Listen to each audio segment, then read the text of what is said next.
and Bucks. Every day. It's Wisconsin Sports Daily with Steve Sparky Pfeiffer on the Wisconsin Sports Radio Network.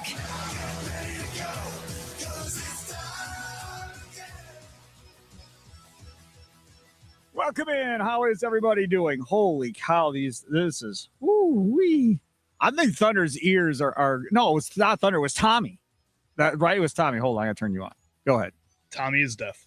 Oh my goodness. Every single day I come in here, I have to turn down the headphones by like 2 notches at least. Wowzers. Yeah, because I follow Thunder. Him and I are pretty much at the same hearing level, I think. I never have to touch it. I know it was nice today. They're at the same level for me because he wasn't in here today. Tommy was over there. So everything was the same as I left it last night. Same as you left it last night, right? So it worked out good for you. Yeah, I didn't realize Tommy couldn't hear. All right, well, that's good to know. Bell tone is a potential endorsement deal for Tommy at some point in the future, right? I think it's perfect. I went to church over the weekend, and I walked in a couple minutes before it started. I sat down. I realized I was surrounded by older people, and they all had the hearing aids like behind the ear, right? All around me, they all had hearing aids, and I was like, that's my future. I'm going to be wearing one of those eventually. I know that's going to be happening. Coming up on today's show, Jacob Westendorf, Packers on SI. Great piece today talking about the Packers having obviously a second-round pick and third-round pick, and went over some of the guys that potentially could be there for them in the second round that could have an impact and potentially come in and start on day one for the Green Bay Packers. So we'll talk with him at 2:20. Again, NFL Combine is rocking and rolling. Brian Gutekunst just got done talking down at the Combine in Indianapolis. We'll get you some cuts of that coming up in a little bit. Let's talk about the crew. I told you yesterday we're going to do that every day now at 3 o'clock. So we'll get into some Brewers conversation with you coming up at 3 o'clock. Might be a little social media driven today more than anything else, but we'll jump into that at 3. Greg Rosenthal yesterday put out a top free agent list on NFL.com that got posted like during our show yesterday, and I didn't see it till after the show, and my mind is blown. So we'll jump into that at 3:20 as well. Marques Johnson, Bucks TV analyst and Bucks legend, with a brand new book out. We'll get to that coming up at 4:20. Looking forward to talking to him. And of course, things that we missed getting up at 4 o'clock, brought to you by the Milwaukee Admirals. Ton of stuff on there, including the idea that MLB thinks that we shrink during the course of a day. Something I've never seen in my life until Major League Baseball told me about it. So we'll get to that too. I want to first start off talking about the Green Bay Packers. So some days, like yesterday, we were kind of Brewers heavy, I guess you would say, during the show. For the most part, we had several Brewers topics. Today, probably more Packer heavy than before, but we'll still have a Brewers segment and the Bucs segment like I talked about, but probably more Packer heavy today than yesterday. And when we talk about where we're at right now with the Green Bay Packers, a lot of questions about the offseason. A lot of questions about what they're going to do in the offseason, right? I read a piece earlier today talking about who is going to be out there at the center position, because if the Green Bay Packers are going to move on from Elgton Jenkins, there's 2 guys that are out there. 2. The Ravens center, who Eric DeCosta, the Ravens GM, said today they're going to make him the highest paid center in football. He ain't going anywhere. So you can check him off. Boom, gone, right? So he's out there. There's one other dude, and then there's nothing after that. Nothing at all. So if you move on from Elgton Jenkins, you're either going to have to roll with Jacob Monk, who was sitting there this year and banged up, and he becomes your starter next year, or you're going to have to go draft somebody and they become your starter, or you convert a guard into playing center at the pro level yet again, and hope that works out. Those are the type of conversations that you're going to have when you start talking about this whole idea of the Packers offseason and trying to make this whole thing work. So today, Goody is at the draft combine, and he's answering questions like that, questions about, the running back position for the Green Bay Packers and Josh Jacobs, and is he a long-term answer? And he goes into his deal about that. Well, one of the other things that got brought up to him is the idea of, hey, man, you don't have a first-round pick. So since you don't have a first-round pick, what really is the plan right now attacking this draft from your perspective? And Goody, for the most part, pretty much said nothing changes. Nothing changes. We're going to continue to do our draft board the same way. We're going to continue to have our draft visits and all of that fun stuff. And in fact, Goody said, this is from Rob Domofsky earlier today, Goody said that they don't skip any of the steps, and that included already meeting with some potential top 20 picks here at the Combine. Top 20. There's 32 teams. So if we're meeting with top 20 picks, that is for one of two reasons in my mind.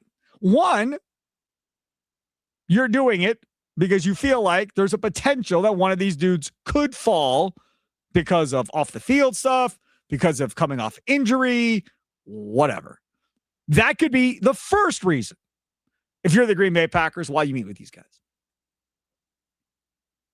The second reason why you potentially meet with these guys is because you haven't necessarily put the thought out of your mind about going into the first round, whether it be a player and a pick to move you back into the first round, whether it be a package of picks to move you back into the first round. Maybe it's a player for a first round pick that you're going to trade. But maybe, just maybe, this team is thinking about being aggressive and has their eyes on a couple of players that, hey, man, if we get to 15 to 20 or somewhere in that area, and we feel like now we have the ammo to get ourselves up there, we may get aggressive and try and go do just that. Now, we have seen the Green Bay Packers over the course of time do similar stuff. When they drafted B.J. Raji, what happened? They move up and they go get Clay Matthews at the end of round one. They bounce back in to go steal another player. Does Brian Gutekunst have that in him? He doesn't have a lot of ammunition because he doesn't have a number one draft pick in 27 either. So having a second and a third, he doesn't have multiple twos. He doesn't have multiple threes. So this would be different if you had multiple twos, and then you could offer up 2 twos to get up to, 20, 22, 23. Maybe that gets it done. I ask you, would you be for or against the Packers putting together some type of package, even if it meant giving up even more draft picks, to get back into the first round? For or against that idea and that concept? Nikolai Law, talking text line 414-677-1250, 414-677-1250. Follow us live streaming on X and on YouTube at WI Sports Radio.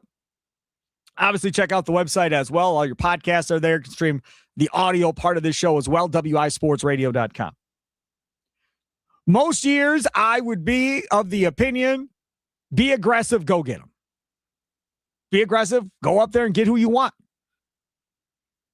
If this was a conversation about the Milwaukee Bucks and the NBA draft lottery, and the Bucks are drafting at 10 with an opportunity to get into the top 3, top 5 for a stud, and that meant potentially trading a future 1 or something like that for a guy that we all think is an absolute stud, I'm 1,000% on board if that becomes a situation for the Bucks come the end of June and the NBA draft.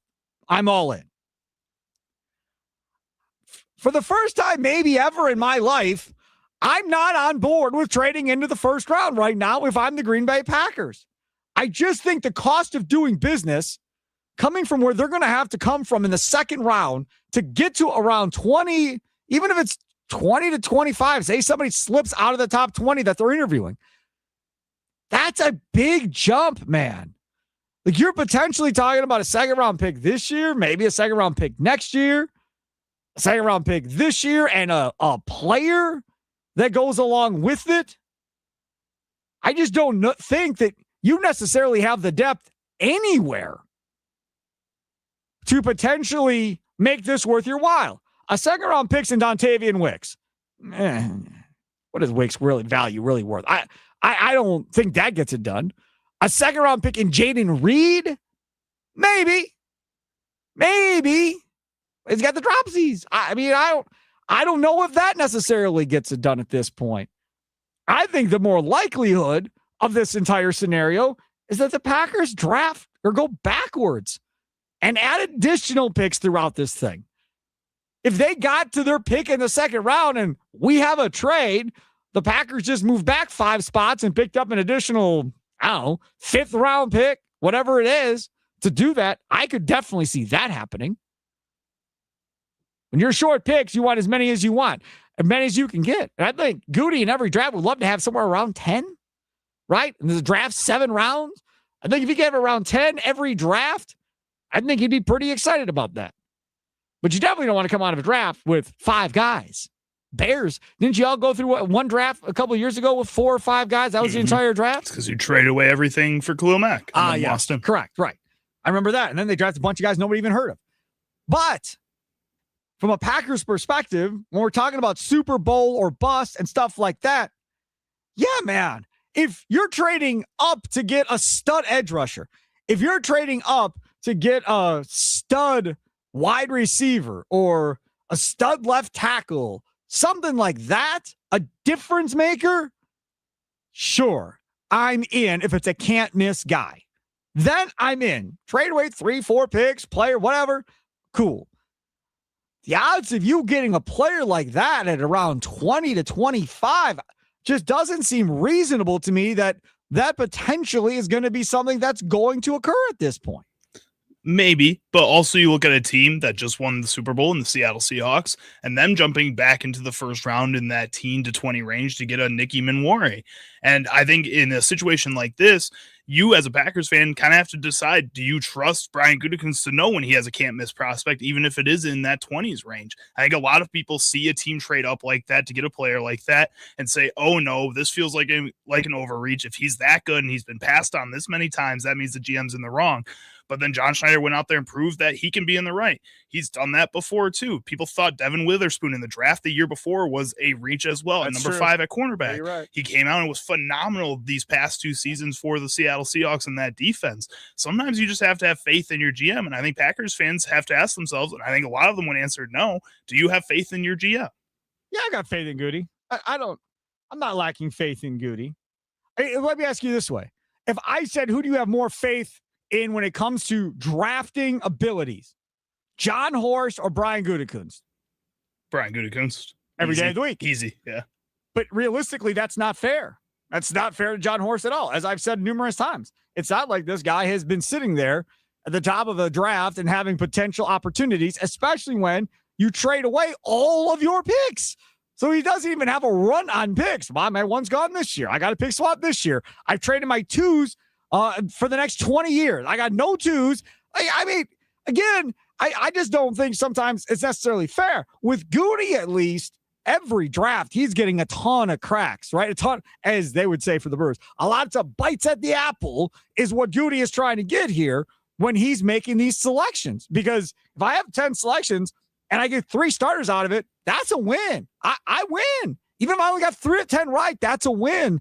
And he's been getting more than 3 starters every draft. Now, you can say, well, that's because the talent in general is not good on this team, and that's why they're all starting. But you can't argue that when you're in the playoffs every year. You can't argue that. Right. You can't argue that when you're talking about this team is already being thought about in the division about being the team that is going to have to be the team to beat, being the Green Bay Packers right now. But I think the reason you can give Brian Gutekunst that edge and why it is fair to John Horst is that even players that don't have those same expectations are coming out and being able to find a role on this team consistently. It could be a 1st-round pick all the way to a 7th-round pick, as we've seen just this year on the offensive line. Jordan Morgan and Rasheed Walker both getting time in that group. They're going to find a role for you and try to find that best spot for you. And again, I think they do such a good job scouting, especially late in the rounds, those day 2, day 3 picks, where they find players that can come in and be immediate impact players, maybe not superstar players, but players that are going to help you win football games over and over again. The Bucs have not been able to consistently find players that are going to help them win basketball games over and over again, the same way the Packers have. The question is this: would you be for or against the Packers trading picks to move back into the 1st round after Brian Gutekunst today said at the combine, hey man, we're interviewing guys in the top 20. That's what we're doing. We're doing our interviews like we normally would with guys in the top 20. So the question is that, would you sacrifice even more picks? You don't have a 1 this year. You don't have a 1 next year. Would you sacrifice more to go get a player in the first round? Nikolai Law talking text line 414-677-1250, 414-677-1250. It's Wisconsin Sports Daily. C. Sparky Pfeiffer with you. Nikolai Law talking text line. Brad says, I'm against it because they aren't great at picking in the first round. This, again, goes back to, as Charlie said, trusting your GM, trusting your scouts. Now, the thing that I'm a little bit worried about is losing John Eric Sullivan, if we're being real. John Eric Sullivan going and taking that Dolphins GM job has been Goody's connected at the hip dude for a long time.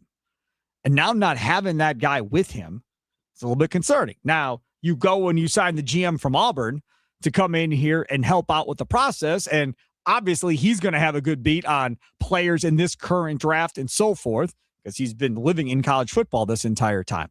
So that potentially helps there. But not having John Eric Sullivan, I think, is a gaping hole that not enough people are talking about. 920 uses the Nikolai Law talking text line, says use 2 picks, trade those to the Colts for the former Badger and current center Tanner Bortolini from the Indianapolis Colts. Sure. I don't know if I'd trade 2 picks. I looked at Bortolini because I just was curious. So he's got 26 and 27, and then he's a free agent. And again, not going to have to pay him a ton of money necessarily if he ends up being that guy. Look up Bortolini's Pro Football Focus grade from this last year with the Colts. I'm just curious to see how he graded out this year. Still to come, Jacob Westendorf, Packers on SI, will join us coming up in the next segment. He was the 3rd overall center in football this past year with an 82.6 grade. So why would they trade him? The cap hit is 1.2. Well, if I'm the Colts, I'm not trading that dude. Good luck. No chance. And 4 total penalties, 0 sacks allowed. Right. And like I said, there's nothing out there in the free agency market, especially after DeCosta said they're signing their guy back. He was the top guy. So in Baltimore. So that's not happening. All right. Jacob Westendorf, Packers on SI, wrote a great piece today about potential guys in the second round that could come in and be starters for the Green Bay Packers in the upcoming season. We'll talk to him next. It's Wisconsin Sports Daily, live from the Wisconsin Sports Radio Network studios, powered by the Potawatomi Sportsbook. Sparky here.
Yeah, obviously it didn't end the way we wanted to with the injury, but couldn't be happier with making that move and what Micah brought to our football team, not only on the field and the way he disrupted offenses and tilted the field in our favor, but he was an excellent addition to our locker room as well. And that's important to us, and I'm excited for what the years to come with him are going to look like. I'm excited too, Goody. There's Brian Gutekunst talking at the Combine just a little while ago down in Indianapolis at the NFL Combine. See Sparky Pfeiffer with you. It's Wisconsin Sports Daily.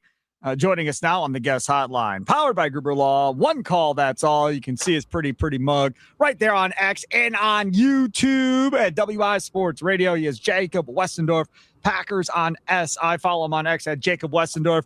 Jacob, as always, thanks for coming on. I appreciate it.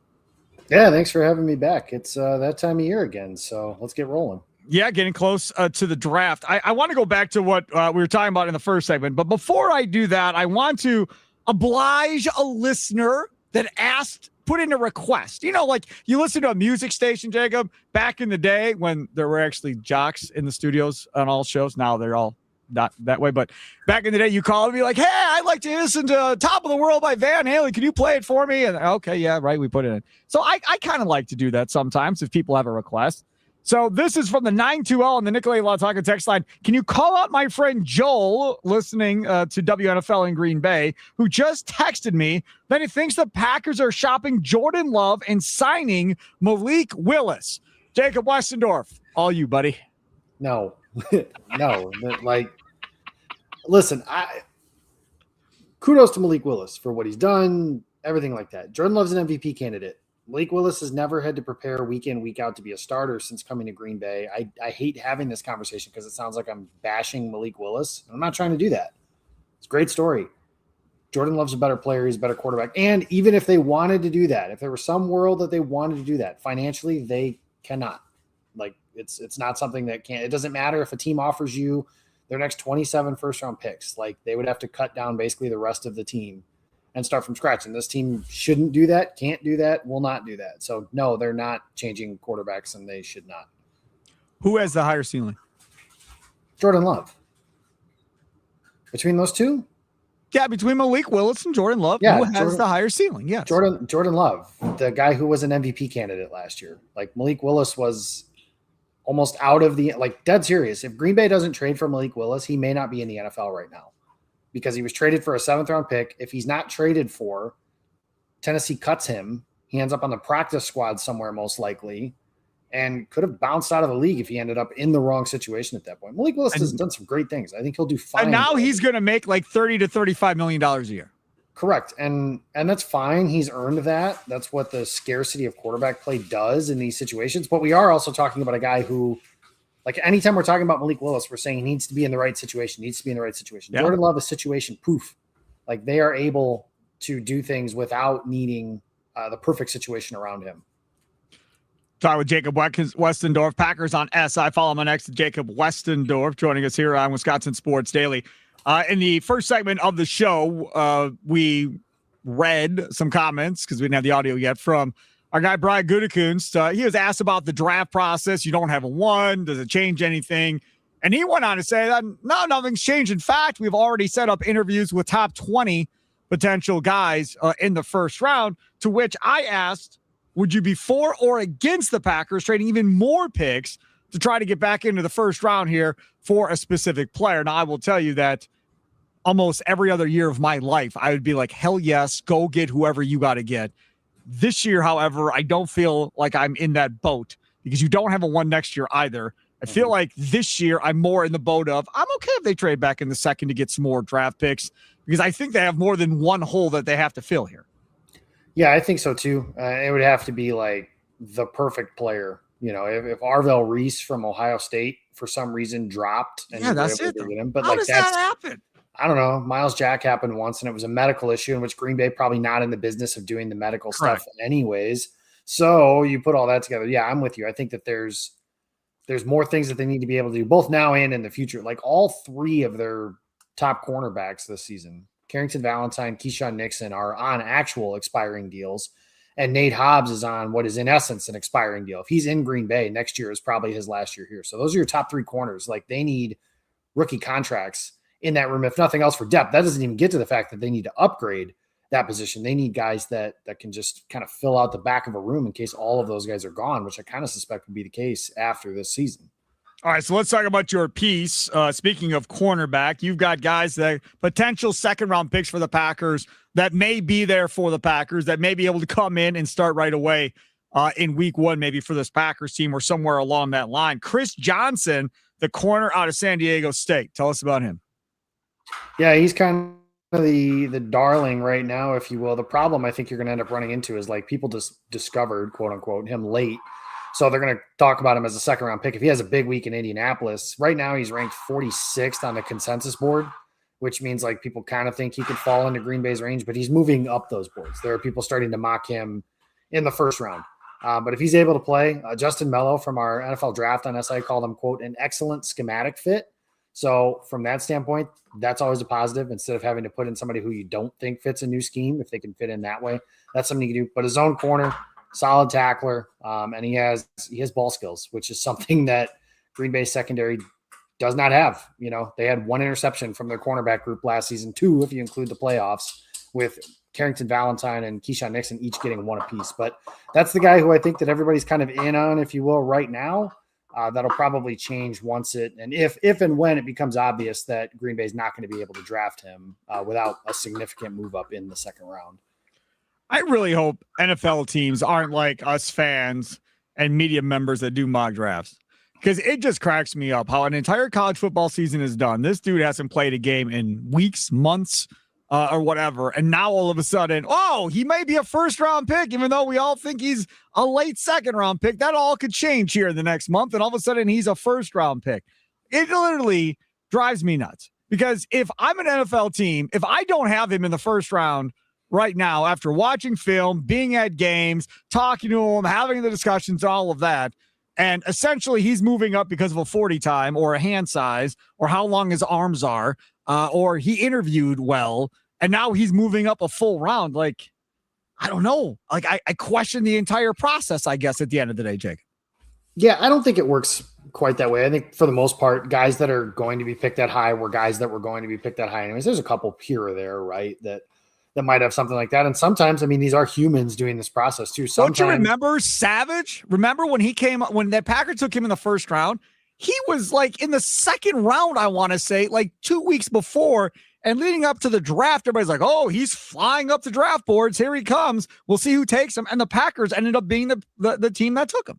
Yeah, and had they not done it, it would have been the Baltimore Ravens. And Brian Gutekunst basically admitted as much during his post presser when he was talking about Darnell Savage. He probably would have had a better career. We'll see. I'm also curious what Darnell Savage's career looks like if Mike Pettin stays as the defensive coordinator for his tenure here. But I mean, that's kind of how this whole process works, right? Is you're picking guys and hoping they're scheme versatile and not scheme dependent. And that's not the case of what happened with Darnell Savage. But kind of like I mentioned, I think whoever is the guys that end up picked where they get picked, that's usually where they're going to end up. So I think that's just us as a collective from the outside kind of catching up to everything that people already kind of know. Talk with Jacob Westendorf, Packers on SI. Follow him on X at Jacob Westendorf. Great piece on potential second-round guys that could be starters for the Packers. Another corner, this one from ASU, Abney II. What say you about Keith Abney II? Like the numbers, early, he's competitive. 2 interceptions, 12 pass breakups, only a lot of passer rating of 46.1. The competitiveness and the ball skills or something like that. The Packers, that position in general is competitive by its very nature. Carrington Valentine and Keyshawn Nixon are very competitive players, maybe not the most skilled or players that could be like top end players at that position. So he's somebody that's interesting to me as well. That's who Justin actually took for Green Bay in his pre-combine mock draft. And you have to find the ones this year. It's tougher this year without a first round pick. Most people do 1-rounders. And with those 1-rounders like that, Green Bay's not in it. So you got to find somebody who is nice enough to throw in, this team without a first-round pick, so the Colts, the Packers, and I think one other guys that you got to find that way. Chad Ryder at NFL.com. He does 1 million rounds throughout the entire offseason. Yep. Yeah, kudos to those guys. I've tried to write those in the past, and I end up giving up in like the middle of the second round because I'm just like, I'm out of names. I end up putting I drafted the same guy 4 times for 3 different teams and drafted one guy twice for the same team. Yeah, right. It happens. The other part of this, now, again, if you go look at Jacob Westendorf's piece, we're not going to go over all of these. He's got a million guys on there. He's got corners. He's got offensive linemen. But realistically, I want a big fat guy. I mean, that's what I want on the defensive line. And every time I see a player with the team of Georgia next to him on defense, I stop because that's what we like to do in Green Bay is draft Georgia defensive people. Christian Miller, defensive guy that would make sense for the Packers. Yeah, former teammate of Nazir Stackhouse and Warren Brinson. And like I said, the only team maybe that likes drafting Georgia guys more than the Packers is the Philadelphia Eagles. So, I mean, that's something that could be like that. He's a nose tackle, which is something the Packers definitely need. They need that big guy in the middle that can kind of help with Colby Wooden, who did some nice things last year for them, but he wore down by the end of the season. And, you know, when you get the more bodies that Green Bay can get that are quality in that defensive line room, the better. Because by the end of the year, Sparky, you could have told me that it was you and I playing defensive tackle instead of Jonathan Ford. And so, God bless those guys, but I wouldn't have known the difference. Like, just the impact from those players was just so minimal. And that's another position where I think Devontae Wyatt is good. I think Colby Wooden can be a nice role player. I don't know what the deal with Carl Brooks is. And beyond that, it's a lot of unknown, you know? So when you put all of that together, there's a lot of question marks in that room. That could be another position where, I mean, Green Bay has a limited amount of capital, free agency and draft capital, but do they spend the precious few free agent dollars they have on a guy like that and try and add one in the draft? Or do they do that at corner, or what do they do with any of those things? So I'm with you, though. I think defensive line coming into the offseason, I thought that was the biggest need that Green Bay had, even including cornerback and offensive line. I think those three are the biggest one when you kind of lump them all together. And honestly, I think you could order any of them 1 to 3 any way you want to, and I won't argue with you too much. But they need some more quality up front, because that was one of the big reasons their defense fell apart in the fourth quarters at the end of last year, because they just didn't have enough quality bodies on the defensive front. So let's switch to the other side of the line. Let's talk about that center position right now, because number one, the guy from Baltimore is not going to be available. It sounds like Eric DeCosta, the GM, said they're going to make him the highest paid center. Okay, so he's off the board. Got one other potential starter, and then after that, there's nothing there at the center position from a free agency perspective. Then you look internally at what you have. Well, there's a good chance Ryan signs somewhere else and could get a pretty good deal. Fine. And then you have Monk. What are your other options? What are your other options at center going forward here? I mean, that's the thing. Like, you're going to start a rookie, or are you going to sign a guard and try and convert him to center, you know, in training camp? They don't have a lot of options. It does not appear at the center position, because nobody expects them to bring back Elton Jenkins. No, and that's kind of the part where it's interesting, because they didn't. Normally the Packers, you know, when they draft for a year or two in advance, they normally have someone in the stable that can play center. But I think they've made it clear over, you know, the last 2 years that Jacob Monk's been on the roster. They don't think much of him. They've kind of not given him an opportunity when that opportunity's persisted. Sean Ryan, anytime he's been in the lineup, they've tried to find a way to get him out of the lineup. So it's not like they've been trying to get that by choice. I don't know what they're going to do at that position, because you're right. I don't think they're bringing back Jenkins. I would not bring back Sean Ryan for the contract he's likely going to get. But do you want to start a rookie? This is a class where, like, Brian Parker is one of the top center prospects, and he's a guy who would have to move. He's a convert from tackle to center. So if that's what you're doing, now you're asking for some growing pains for a guy changing positions and learning the NFL game. The best center prospect is Connor Lew, who is on my list from Auburn, but he's coming off a torn ACL, so that's an injury situation as well. Maybe this is where Green Bay's on the trade market, trying to find something like that. They're not going to be able – I don't know that they would have been in the market for Linderbaum anyways, even if he does hit the market, just because I think 31 other teams are probably going to try and find a way to get him as well. Cade Mays is a name. Maybe there's a center who gets released from another team, and that's the route they have to go. So it's a guy who's not readily available. Or can they work? I don't think they're going to be able to work out like this pay cut to the point where they're going to be comfortable with, hey, can they cut Elton Jenkins's, you know, salary cap number down to like $8 million, which is about $12 million lower than what it is now. Why would Jenkins do that? They could just try and find something better on the open market. But there's not a lot of options, and the options that are there, if it's not Linderbaum, not a lot of them are very good. No, not a lot of them at all. Check out Jacob Westendorf's work. Great stuff. Packers on SI. Follow him on X at Jacob Westendorf. I appreciate you coming on, man, as always. Thanks, Sparky. We'll talk again. Take care. There he is, Jacob Westendorf, joining us right there on the guest hotline, powered by Gruber Law. One call, that's all. Coming up on the other side, before we get to let's talk about the crew segment coming up at 3:00. The UFL, the United Football League, that I know so many of you watch, have come out with a bunch of new rules for the upcoming year that came out today. Now, before you're like, oh, man, who gives a damn about the UFL, Sparky? Why are you going to talk about the UFL? I'll tell you why we're talking about the UFL, because the NFL watches the XFL and takes stuff from them. The NFL watches the UFL and takes stuff from them. Whether it be the kickoff that we're now watching in the NFL, that came from them. The XFL, the camera that rolls behind the quarterback on the wire, that came from the XFL and Vince McMahon back in the day. The NFL pays attention to all these leagues and lets them do this crazy crap as experiments to see how it works. No different than Major League Baseball. They take that ABS system for balls and strikes, right? And what did they do? They sent it off to the Atlantic League or whatever it was and let them test it. Oh, it worked out okay. So now we're going to put it at the low levels of the minors and then work it up and see how it works coming up. They use their minors as their experiment.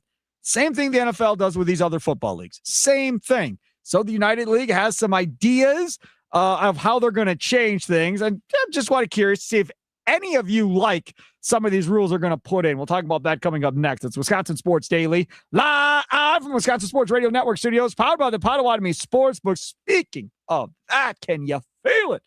The thrill of witnessing a walk-off grand slam. Buzzer-beating three. Going to be a lot of those coming up next month, right? You know the feeling. There's only one place to experience that raw exhilaration, the Potawatomi Sportsbook. Catch all the action in Supreme Space, dozens of sports betting kiosks, cool drinks, luxury seating, 2 levels, great food, full kitchen, all-day brunch, full menu, homemade desserts and pastries every day, delicious, and a monster video wall, 2,000 square feet, man, 2,000 square feet, 30 sporting events at one time. There is not a better place to watch any sporting event than the Potawatomi Sportsbook. Check them out today at Potawatomi.com. Must be 21 to enter the casino.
I'll tell you right now, I never ever would have picked this. I don't know. I don't even know what the this song group is. Lonely Island. Oh, I know Lonely The Island. song is called Humble. I've never heard this, but I was bobbing my head to it. I was like, hey, this is pretty good. You don't know Lonely Island at all? I've never even heard of it. It was them, or is it a group? Yeah, it was started on SNL. It was Andy Samberg and a bunch of like the SNL cast members. Okay. Yeah, so it's Andy Samberg and his friends doing a bunch of like joking songs. They have a ton of songs. That's probably the only clean song that they have. I would assume. So yeah, that was all right. I was like, all right, I can download this. Look them up. I think you'd find them funny. I think you and your 9-year-old would find them funny. Yes. Really, yes. For sure. Is it like kid, like slapstick humor type stuff? Kind of, yeah. There's some songs that have like a few curse words in it, so you may want to watch that unless you don't care about that. But yeah, it's pretty funny. It's just goofy stuff. All right, very good. I love this because y'all did all of this. I didn't look at the list. I just Charlie gave me the list. I sent it along. Our guy McD put together everything and said, here you go. And so every time we play music now, I'm getting surprised by what it is. So thanks for participating in that. Okay. United Football League has new rules. And as I said before the break, this is kind of an important deal only because we've seen, like the kickoff, the National Football League steals this stuff from other leagues after they see if it works or not. So let's go over some of the changes. They are going to have a 4-point field goal. Now, you tell me whether or not you like that idea. Do you like the idea of a 4-point field goal? I think I do. I think I'm a fan of that. I think it would also force the NBA to do like the 4-point line. I think they'd have like knowing Adam Silver, knowing the way they do stuff. Right. I want to see teams just keep adding more awesome ways to score points. And the NFL kickers consistently kick over that line at this point. I mean, might as well give them 4 points. You give them 4 points in like fantasy when you do that. 4-point field goal will be from 60 yards further. I like it. I'm down for that. You like it? I think so. Okay. I'm not against it. I don't hate it. I'm not against it. No punting inside the 50. Yeah, I think I'm okay with that too. That feels a little like it says no punts will be allowed from anywhere inside the 50-yard line. So the 49-yard line and in. This rule does not apply after the 2-minute warning of either half. Once the ball is made ready for play inside the 50-yard line, a team cannot punt even if a subsequent penalty or loss of yardage moves the ball behind the 50. If the ball is on the 50-yard line, a team may punt the ball. I think if I was a punter, I'd try to make my own union inside the NFL player union if they were to bring this up and say, you're just trying to get rid of us. That's what both these rules state is that you're trying to get rid of the punter, essentially. Not good. Not good for a punter. No, not good for a punter at all. We said Daniel Wheel it on a couple weeks ago, or last week, I guess it was. John Ryan's friends with Mason Crosby, goes on that show all the time. We should ask them about this. If this ever got implemented, which I don't think the NFL would. That's my thing. I think that these are things that like the NFL wouldn't want to stoop to. But Charlie, we're already going this direction anyhow. Your guy, Ben Johnson over there, screwed this whole thing up. You've got so many guys going for it on 4th down, and then guys that shouldn't be going for it on 4th down. I'm looking at you, Matt LaFleur. That are continuously going for it on 4th down. So now all you're saying is, hey, man, the punt isn't really all that exciting. So we want to make 4th down exciting. And if we're saying you can't punt, the ball's at the 49 and you get a penalty, and all of a sudden it's on the other side of the field, you still have to go for it. So now it's 4th and 15, 4th and 20. You turn it over. The other team sitting right there at, say, the 39 or the 40-yard line or whatever the case may be, and just that short distance to go to score again, that will increase drama.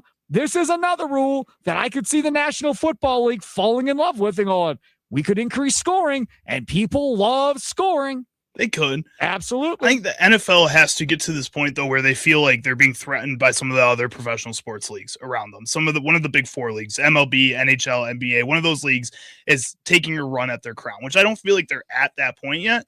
If they get to that point, then I think they try maybe some more of these gimmicky type moves that would change the way the game is played overall. Again, this is what like the NBA has been trying to do forever. MLB has changed a bunch of things in order to increase their viewership and the way that fans are watching their games. I don't think the NFL is at that point yet. I think their main focus is on this expansion. but also like this would just make it so much more entertaining with going from the UFL to the NFL, just greater athletes at that point. You're seeing a lot of guys, a lot of these kickers be able to do that already. A lot of these punters are already not being used to your point. Why not give it a shot?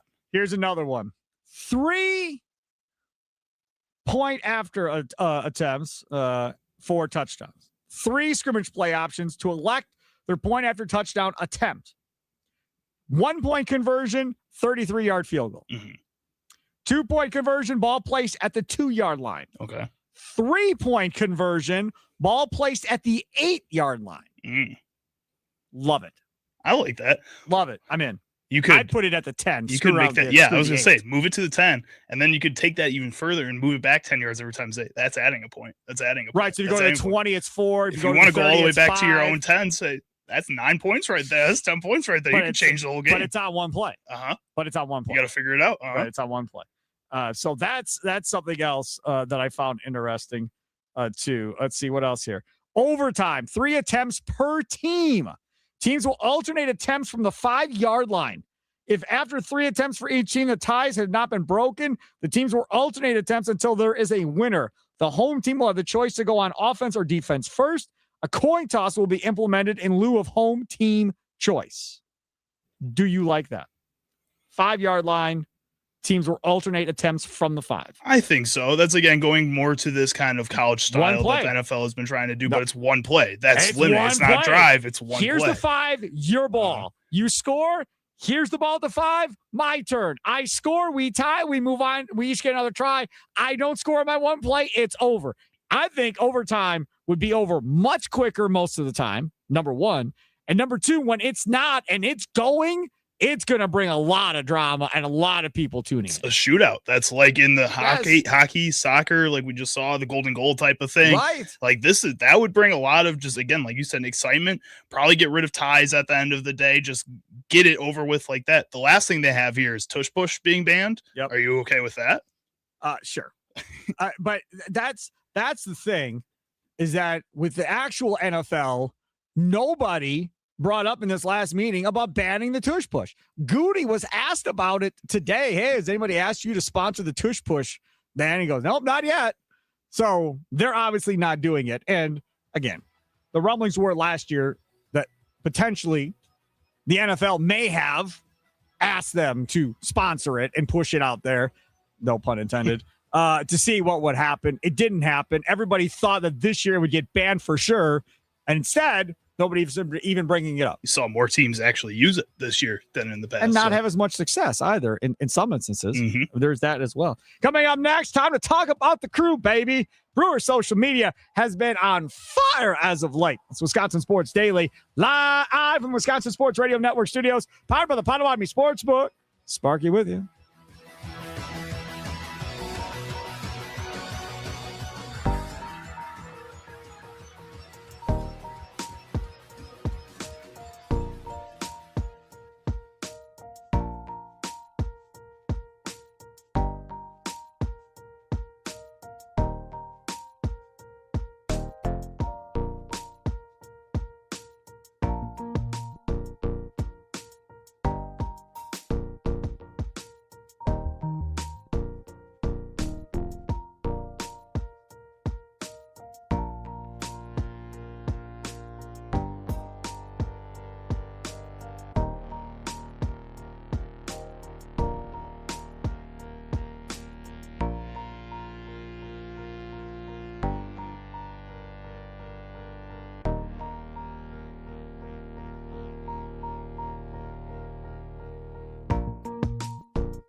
Some shows talk about one team. Other shows barely talk sports.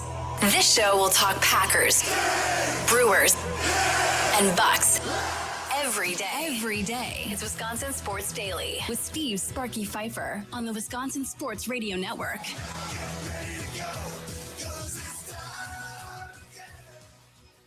It is that time again. Hour number 2 here on a Tuesday. I hope y'all are doing well on a Tuesday. Coming up this hour, Charlie Sounds of the Day, brought to you by Prospects, comes up in about 40 minutes. Greg Rosenthal, NFL.com, has his top 100 free agent list out that came out during our show yesterday. I about fell off my seat when I saw it and read it. We'll jump into that coming up in the second segment of this hour, so looking forward to that. Also, Bucks fans, got some Bucks talk for you coming up at 4:20. Marques Johnson, Bucks TV analyst, Bucks legend, has his jersey hanging at Fiserv Forum. He'll join us, talk about his new book. He'll join us coming up again at 4:20, so looking forward to that. It's time to talk about the crew. It's Wisconsin Sports Daily on the Wisconsin Sports Radio Network. All right, let's get to it. I do want to talk a little bit about social media, but before you do that, Brewers are playing right now.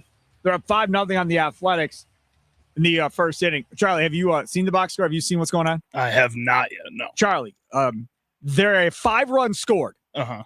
One player has all 5 RBIs for the Milwaukee Brewers. They're in the third, mind you. They're in the third. They scored 2 in the second and 3 in the third. This player also has a 2-run homer as part of these 5 RBIs. Who is it? Andrew Vaughn's looks pretty good so far. Andrew Vaughn? Vaughn had a home run yesterday, I believe, right? That's what I was thinking. Not Andrew Vaughn. Jet Williams has looked pretty good. Jet Williams? Think about somebody I don't like. Tyler Black? Yes. My favorite? Yes. Tyler Black. You got to be kidding me, man. You got to be kidding me. Tyler Black, 5 RBIs already. Holy crap. He had a 2-run homer. They came up with the bases loaded there in the third and cleared the bases. 5-0 Brewers in the third inning over the Athletics. Just crazy. Tyler Black is doing his thing. That lineup today is something else as well for the Milwaukee Brewers. I always enjoy looking at what these lineups are going to be. So today they have Frelick in the DH spot. Then it's Terang, Baду, Perkins, Black at first base, Hamilton at short, McGuire at third, the prospect McGuire at catching, I'm sorry. Adams, the highly touted prospect at third base, Greg Jones in right field, and Zastrazzini in there to start the game, which obviously is not going to happen. It's a fun lineup During the regular season. But Frelick, Terang, Badu, Perkins, Black could potentially be on this roster.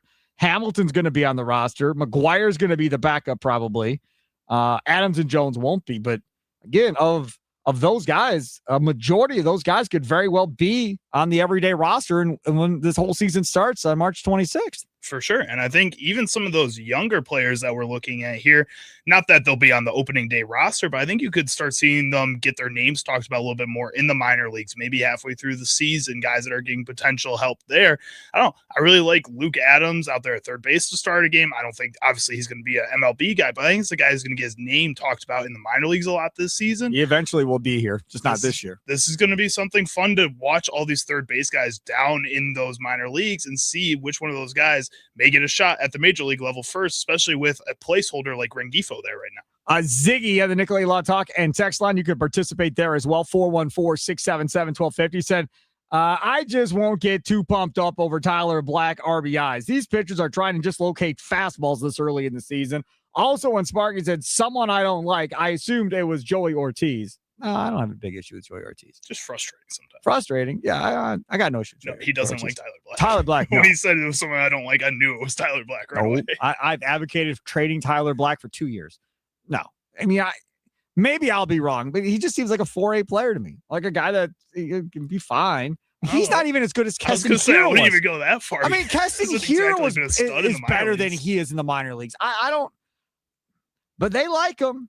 Right? He offers position versatility to a certain Playing degree. for a national team, which is something, that's something to have an accolade. Man, there's 14 guys in the Brewers organization playing for a national team somewhere. 14. Yeah, but most of them are at the major league level. So, Not most of them. I think there's only half are at the major league level, that's, maybe. That's of good enough. everybody that's playing in this World Baseball Classic, the one I want to see the most and care about the most is not Churio, not Contreras, not these other guys. None of them. Andrew Fisher at Italy. That is the one I want to see. The third base prospect for the Brewers, top third base prospect. They just drafted him, played well last year in his cup of coffee in the minor leagues. I want to see how he looks, because if he looks good, and he's going to play against MLB talent, if he plays well and then gets off to a decent start to start the season here, I don't know, man. I don't know how quickly they would move on him. Because I'd be pretty excited to see it. I've been talking about him this entire offseason. I really like him. The other guy I'm looking at is a guy they also made a trade for, not to the same level as Andrew Fisher, but Angel Zerpa. I want to see what he can do, kind of in that bullpen role potentially for the Brewers going up against MLB talent. I want to see him kind of be that Brewer for the first time, see if there's something there. It didn't do much for me, Zerpa.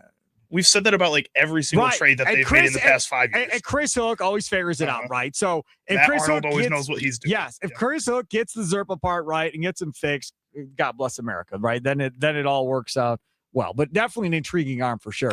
Thomas, listening in La Crosse, joins us next here on Wisconsin Sports Daily. What's up, Thomas? Good morning, guys. Good morning. I'm sorry. Good afternoon. You have a long night? What's going on, buddy? Not too much. You want to talk about that Brewer game, spring training game from yesterday? Sure. Where they blew a 5-1 lead. Yeah.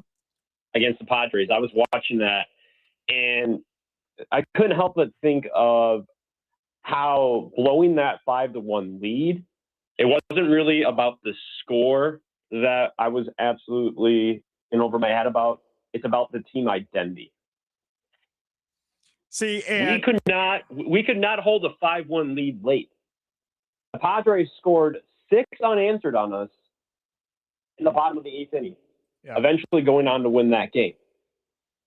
That speaks a lot to me that our pitchers late in the game could not hold it down. And that's cause for concern, for me at least, of is this an indication of what the season will be like? Okay. Thanks for the call, Thomas. I appreciate the call. I think you did have a late night last night. Do you know who gave up the 5 earned runs in a third of an inning? I just looked up because I didn't know who B. Johnson was. Bjorn Johnson? Who the hell is that? I'm sorry, Bjorn. I hear Bjorn. I think he's a tennis player. That's crazy.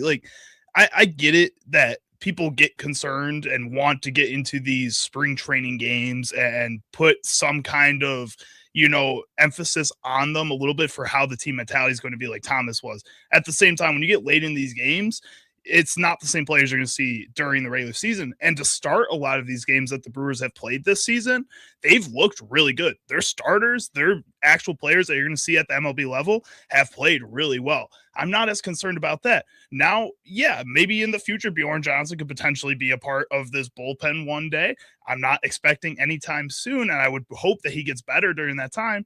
But this is still spring training. A guy who's 21 years old, he'll be okay. The team will be okay. Probably won't even see him. Probably won't even know his name by the time he makes the major leagues. Bjorn Johnson last year was at Carolina, Class A for the Brewers. 4.33 ERA, 30 games, had 3 saves as well out of 5 save opportunities. 72 2/3 innings pitched. Gave up 2 home runs, which that's not horrible, I guess. 75 strikeouts to 38 walks. That is not a good ratio. And teams hit 251 against him. His whip was not good, 144. However, the previous year in rookie ball, his whip was 2.28. And they were hitting 329 off of him with an 8.38 ERA in 8 games in 24. So he definitely got better from 24 to 25. So we're going in the right direction. But he is not going to be on this roster at any point this year. So I don't really care that he gave up 5 runs and they blew this thing open. Listen, that pitching rotation yesterday, or what they threw out there, Easton McGee, 1 inning, 2 strikeouts.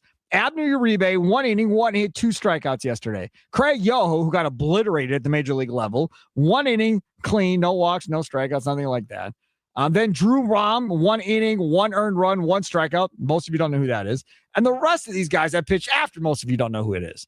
So the guys that potentially could be on this roster, Yoho, Uribe, and McGee, they did their job. After they're gone, we don't care about the rest of them necessarily. Well, and you can care about them. That's cool. You can watch these games. Like, I've been trying to watch a lot more of these games this season. I want to know about who's in the minor leagues too, and you can listen to the leadoff show where Tommy will dive into that with you before every Brewers game. And by the way, spring training live next week, Monday through Friday, 5 p.m. to 7 p.m. from Maryville Baseball Park or American Family Fields, whatever they're calling it, in Maryville, Arizona next week from 5 to 7. Tim Allen and Tommy Wirtz every night will have all kinds of Brewer stuff from me. Plus, you'll hear different interviews that Tim and Tommy do with all the different players and coaches throughout the week and all the daily shows as well. Those will all start on Tuesday. Brewers are off on Monday, so I'm not going to have a bunch of access on Monday. But rest of the week, you'll hear it across all the shows. So great Brewers coverage next week as Tim and Tommy will be in Arizona. Looking good. Look forward to that. As much as you should want to watch these guys and give them your support and everything, I'm going to go out on a limb and say Bjorn Johnson isn't that broken up about this game. So if Bjorn Johnson probably isn't too broken up about this, he might be, but I don't think this is life or death. I don't think this gets him cut from the Milwaukee Brewers right away. The fact that he got invited to spring training is a good sign for him in the first place. He's going to have these types of games. Every pitcher has these types of games throughout their career. This is a spring training game. He's going to be okay. You guys should be okay right now. It's all right. Absolutely right. So, story of today, though, is Black with 5 RBIs out of the 5 runs scored, including a 2-run homer. He has a breakout season, Sparky. Okay, where? They're playing him at first base. Third base. If they move him back to third base and he earns that job, fine. Then you finally get what you want. The selling point on this guy has been the entire time, which is what? He can hit. He's a great hitter. He can hit. Can put him anywhere in the field because it doesn't matter. He's got a bat. He's got a bat. Major league level, I hadn't shown it. So, yeah, I mean, if that becomes the X factor and he ends up playing third base, hey, I'll be glad to eat humble pie all year long if that dude produces. I'm not holding my breath. But if that happens, sure, I'll eat some humble pie. Quickly here, because we got to get to back into our next Packers topic here. But social media. Milwaukee Brewers, y'all are killing it, man. The Sal Frelick video game, little video that you did on social media was awesome. This morning on Inside Wisconsin Sports with Trevor and Josh, they did a segment playing off of the Frelick video, talking about, what was that favorite sports video game that you played growing up and so forth. I had a ton of people coming back and forth with Trevor and Josh about the different video games everybody had. Then they were debating what is a sports game, what isn't. Like, is Duck Hunt technically a sports video game? At the end of the day, so. People consider hunting a sport. Yeah, right. So there was a whole bunch of conversation. John Kuhn got involved talking about it was all about Tecmo Bowl and Super Tecmo Bowl and so forth. So it was really good. Yeah. So that was A+ Brewer social media. Now today on Brewer social media, they got a dude sitting on like a container or something with his back towards the pitcher's mound. They have Jacob Mizorowski on the pitching mound, throwing like 103, 104, whatever it was, throws a fastball and hits an apple off of the top of this poor dude's head and splits the apple, and the ball goes sailing over. Dude's not wearing a helmet. It doesn't appear dude's wearing any padding behind his head, nothing of the sort, just boom. And for social media, it's like, hey, would you trust Jacob Mizorowski to hit an apple off your head, right? First of all, absolutely freaking not. No, I would not trust that dude. Now, somebody throwing a football to hit something off of my head, like an NFL quarterback, I would probably trust that more than any pitcher throwing 100 miles an hour hitting anything off of my head. I don't care how big the thing was on top of my head, even if it wasn't an apple, even if it was like a coffee can or something. No, absolutely not. I'm completely out. Now, the next thing that came up with this Jacob Mizorowski social media post was everybody was like, okay, this isn't real. So how did they do it? And then the conversation was, man, I don't even see an edit. Like, how did they pull this off without there at least being some type of edit in the video? People were and are bewildered by the whole thing. until my uber smart producer, Charlie Usen, walked into my office and said, man, why can't people figure this out? It ain't that hard to figure out what they did. Charlie, explain. Well, all right. So I think what they did, I can't prove this unless somebody comes and tells me for sure, but I've seen other sports teams do this recently. They've done it mostly with still pictures over a video. So they do an overlay with a still picture over the video, but you can do it with videos too. That's how people can sometimes get characters into other videos. You do it without a green screen, especially with today's technology. If it's in the same lighting, it looks fine. It looks seamless. So what they did is took a video of the guy sitting there, turning his head at the end when they told him to, because there's an apple getting hit off his head. And another video of Jacob Mizorowski hitting an apple off of a batting tee, which I'm sure they took 20 different attempts to get him to hit the apple. Overlaid the video of the guy sitting there on top of the tee so that he's covering the tee. You only see the apple, and then it all looks perfect. It was really well done. It's an awesome job. I mean, these guys are killing it in social media, dude. This is something else. I mean, that is a type of a training thing for players as well, even youth kids, where you put a ball on a tee, you put a net behind it, and you see who can hit the ball off the tee first, throwing the ball at the tee. So it's not the first time Mizorowski would throw to try to hit a ball off the tee. You're a professional baseball player. I would assume you can do it a lot quicker than a younger kid taking 100 attempts to try and hit this thing off of a tee, right? So I don't know if it took that many attempts for him to do it, but still brilliant stuff by the Milwaukee Brewers media. It was awesome. Again, and it's just so well done, so creative. Every single sports media outlet is picking up the video, sharing it, because it just looks awesome, whether it's real or not. It's just really well done. And people start having that conversation. Would you let Miz throw at your head? Would you rather be dunked on by Giannis, let Miz throw a baseball at your head, or have Michael Parsons run full speed at you for a sack? Giannis dunking on me every day of the week. What are we talking about? That's not He's even gonna close. Knock you to the floor too. You're going to bounce your What head do you off the mean? floor. He's just going to jump over the top of me and dunk. I probably wouldn't even have to move. He'll just jump over me, throw the ball down. That's not, but that's not dunking. Easy. That's not that. dunking on someone. That's dunking over somebody. Dunking on someone is like putting your body into them as they're like trying to jump up and block the ball and just putting them on the ground. That's dunking on someone. He would be laughing hysterically if I even attempted that'd to be jump. so fun. I'd be laughing Dude, I'm hysterically. 5'6". How high off the floor do you think I'm getting? That's not going to be a challenge to any NBA player. That's getting added to the WSRN Olympics that we were playing in. Wisconsin Sports Radio Network Olympics. Yes. Yeah. Tommy and I were talking about that. Not playing. No, you are. You're you're obviously one of the main competitors. No, I'm not. I'm old. Yeah, you young guys want to go have your Olympics. You go right ahead. Now, Brandon Stott, he can't go because his back is shot on the 92 He's got program. medical clearance. He a vet, right? Back is shot. Yeah, you don't got that. Right. Come on, you're trying to work out more. Come on, so Sparky. He's out, so he can't do it. Rami Magaloff will always think he can beat anybody in anything. So I guarantee you he'll show up. Yeah. He's definitely going to want to do Josh it. is going to be in because Josh. No chance. You don't think? No.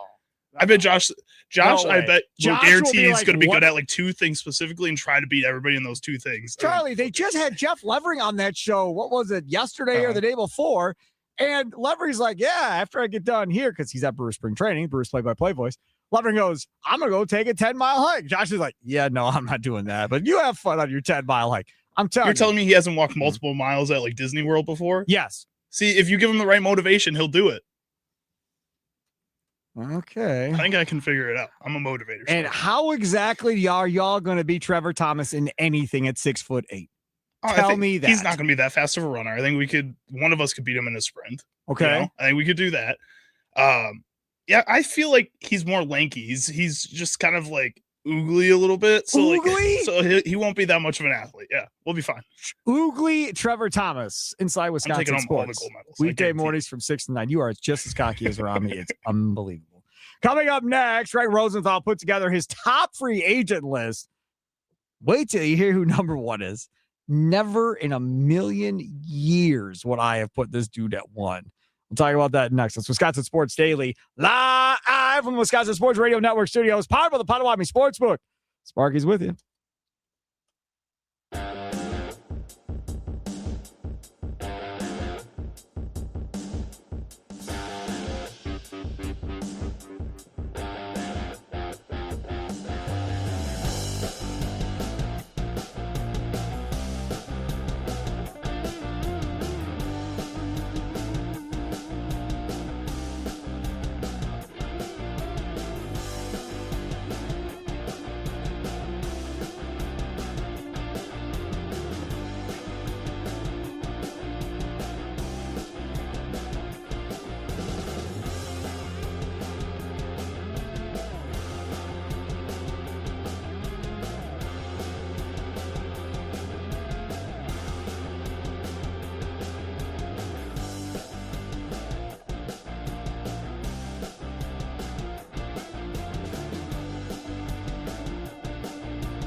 It's Wisconsin Sports Daily.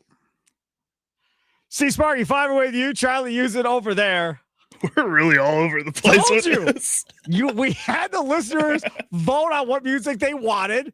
Bay City Rollers was one of those that they voted on. Okay, you want Bay City Rollers? You got Bay City Rollers. Here we go. Going from Lonely Island to Bay City Rollers is really just jarring sometimes. Yeah. There's enough time in between. Yeah. Right. It wasn't like they played back-to-back songs on like a music station. Yeah, but for like me, I hear the bumpers all the time. So like I can keep in mind which ones were the most recent. And to me, it was jarring. I promise you, no other show on the Wisconsin Sports Radio Network will have No the shot. diversity that we have on this show with our music. And sometimes when like Thunder is feeling just fun, he just plays whatever he wants to. So sometimes that gets a little out of whack. But yeah, other than that, I think we're next up. So a list put together by Greg Rosenthal of NFL.com, listing the top 100 free agents. He put this up yesterday, right like in the beginning of our show. So we didn't do it yesterday because it literally got posted while we were on the air. I could not let this go. I could not ignore this. And you may hate this topic and you may hate me for doing this topic. He has Malik Willis number 1 in the entire NFL. Number 2 is George Pickens, wide receiver from the Cowboys. 3, Jalen Phillips, the edge rusher for the Dolphins. 4, Tyler Linderbaum, the center for the Ravens. Alec Pierce of the Colts, 5. Trey Hendrickson of the Bengals, the edge rusher, 6. Devin Lloyd, the linebacker, 7. Daniel Jones, who was in Indy before he got hurt, 8. That's where we're at. Kenneth Walker, the running back for the Seahawks, is 10th on this list. Just 10th. Breece Hall is 13th, the running back from the Jets. Right? That's pretty insane. And I think both those guys, like the Kenneth Walker thing is a little bit more recency bias, I think, for a lot of people. I do understand why he's closer to 10. He's a little inconsistent throughout his career with some of these big games, and it's really boom or bust with him as a player. And I think that's where people get concerned with that. Now, the playoff run that he had, though, was legendary. It truly was one of the best I've seen in a long time by a single player, Yes. and you can't deny that. At the same time, that's not as surprising as Malik Willis number 1. 1. What? The next Packer on this list is 22, Rasheed Walker, to which Greg Rosenthal writes, a 7th-round pick in 2022, Walker kept fending off challengers for his bookend spot in Green Bay, probably league average as a starting left tackle, which is worth plenty. His numbers didn't say he was league average, but he has shown the ability to be a league average left tackle where you don't really have to worry about it. Last year was definitely not one of his better years, probably. Malik Willis, number 1. Again, this is Greg Rosenthal. This is not Sparky, what I'm about to read to you. Again, Rosenthal. I see him as the most dynamic quarterback in football. Not the free agency class? He said football? Football. That's hilarious. As a runner, and his tape in Green Bay showed incredible growth as a passer over his 2 years with Matt LaFleur. Despite his limited sample size, Willis jumped to the top of this ranking based on the same logic that applies to the NFL draft. If a potential franchise quarterback is good enough to be ranked in the top 5 of a list like this, then he should be placed first by virtue of the position. The ceiling is the roof. That is what Malik Willis's write-up is with Greg Rosenthal. I come to you and I'm going to ask you a question that I know you are going to hate me for. Because this is a national guy. Greg Rosenthal has been around forever. This isn't some random dude that we've never heard of writing out of his basement somewhere else in the country. And that's not what this is. This is a legit NFL guy that covers the NFL and is respected. How concerned are you that the Packers will regret moving on from Malik Willis? Have you had any thought at any point that they should have moved from Jordan Love and kept Malik Willis? At any point, has that crossed your mind? We're like, man, they may regret this one. This one may come back and haunt them by letting him walk away. I think he might end up being better than Jordan Love. We had Jacob Westendorf on from Packers on SI earlier in the show. First out of the show. I asked him straight up, who's got the bigger ceiling? Didn't hesitate. He's like, Jordan Love. Much bigger ceiling. What say you? Nicolay Law Talk text line 414-677-1250. 414-677 YouTube at WI Sports Radio. I will say this. I disagree with Jacob Westendorf. Jordan Love's ceiling is as high as Malik Willis's. Arm strength wise, Malik Willis has just as good as arm strength, maybe better than what Jordan Love has at this point. You don't worry about his arm strength. So he's not lacking arm strength. From a mobility standpoint, he's a much, much better runner than Jordan Love is. much. The thing that we don't know is how good of a quarterback will he be throwing those mid-level passes, 5 to 10 to 15 yards. We know he can throw the long ball accurately. We know that for sure. We know he can play off script. Pocket breaks down, he can run around and make a play or run upfield and get necessary yards for a first down and so forth. We don't know is how accurate is he going to be throwing that, 7-yard hitch or that 6-yard crossing route or whatever the case may be. How accurate are you going to be there consistently moving forward? That we don't know. The other part of this equation that we don't know is how healthy can you potentially be and remain playing the style of football which he wants to play. We have seen running quarterbacks in the National Football League with similar type of size and speed and all of that, I guess. And they also have suffered injuries and have been banged up and beat up and takes a toll on their career after a while. Now, it could potentially be short-term or you get knocked out for a year with a knee injury or something crazy like that.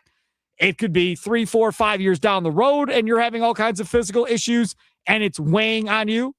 Lamar Jackson. So you have to be able to capitalize, in my opinion, much earlier in the process with a guy that has the ability to run and take off, and that is a part of his game. So for Jordan Love, that's not part of his game. He may run 3, 4 times a game. There's no design runs. There's nothing like that involved. With Malik Willis, you'd have to be really stupid not to have some type of design runs for him within the playbook of whatever you're designing for him in the offense. I mean, I'd really question the intelligence level of an offensive coordinator if there are not design runs. Now, I'm not saying that he has to have 15 design runs in a game, but by God, there better be 3 to 5 where you're keeping that defense honest. Nobody's going to do something crazy with blitzing and all that if they're worried about him taking off and running upfield. Like literally, most teams you play are going to bring 4 and drop everybody back and see if Malik Willis can do it to you. And if you play man against him, you're done if you don't have a spy. Because as soon as they all turn their back, he's out of there. And now by the time you realize what happened, he's 20 yards downfield. So when we start talking about ceilings, who's got the bigger ceiling? I just think Malik Willis can do more with everything at his disposal. Right now, Jordan Love is the better quarterback. Absolutely. No question.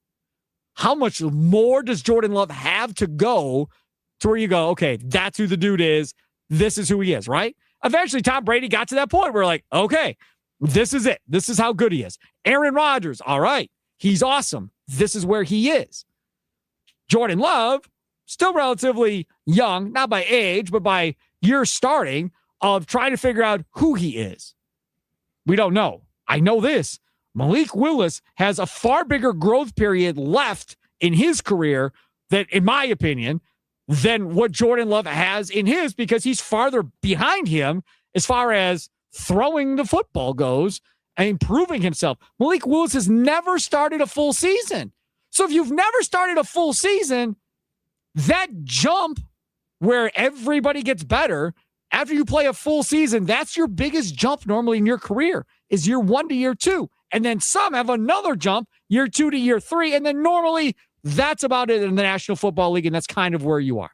Is that, what do you disagree with? You're laughing at me. So I'm curious. I think the fact that he hasn't had a full starting season should say enough to you already. They're still going to pay him 30 to 35 million. And I get that some team is going to do that, but I think that's more based on the fact that the QB market this offseason is so beyond bare.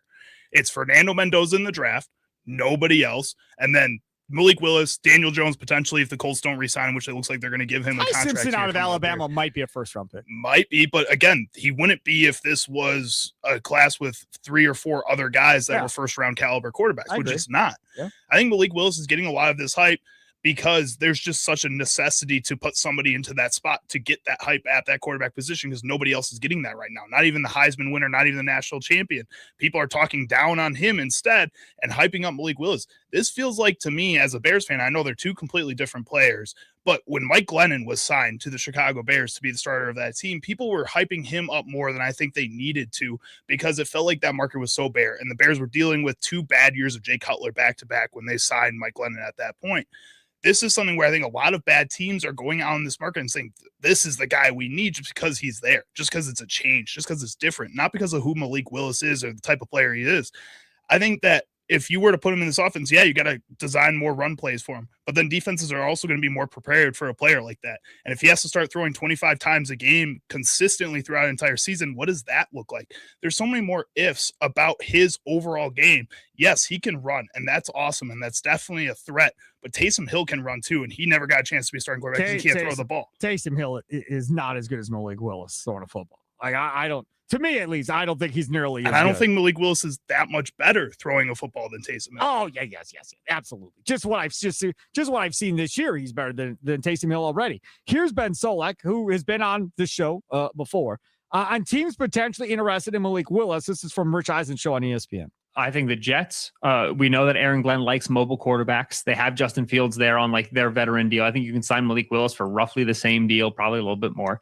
The Browns, to me, are a team where Todd Monken just worked with Lamar Jackson. That's a very copy and paste offense in terms of stylistically how Willis plays and how Lamar plays.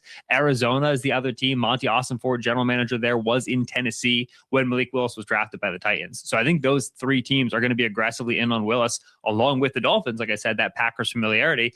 And I just don't think the Dolphins have the cap to last in a bidding war if that's what this gets for Willis. And like, I don't think Willis is going to get insanely overpaid, but it is not a year to walk into the draft with a quarterback need. I can't stress that enough. And so I think Willis, if I had to go between, there's that Justin Fields deal at $20 million per year, and then the next highest deal is Baker at $30 million. Excuse me. There's like a $10 million gap between those 2 deals. He's going to land somewhere in there, and I wouldn't be surprised if he's closer to the Baker deal. And so those are the teams to me that go in on Willis. And then if you can't get that done, and you're sitting there, and you don't have draft capital to move on from because you're a rebuilding team, then you have to be looking at these younger quarterback 2s as your bridges into 2027 and a much better quarterback class. Okay. So that's Ben Solak on Rich Eisen show on ESPN. First of all, I love Todd Monken. You know that if you listen to the show. So as much as I love Todd Monken, I don't like Jimmy Haslam.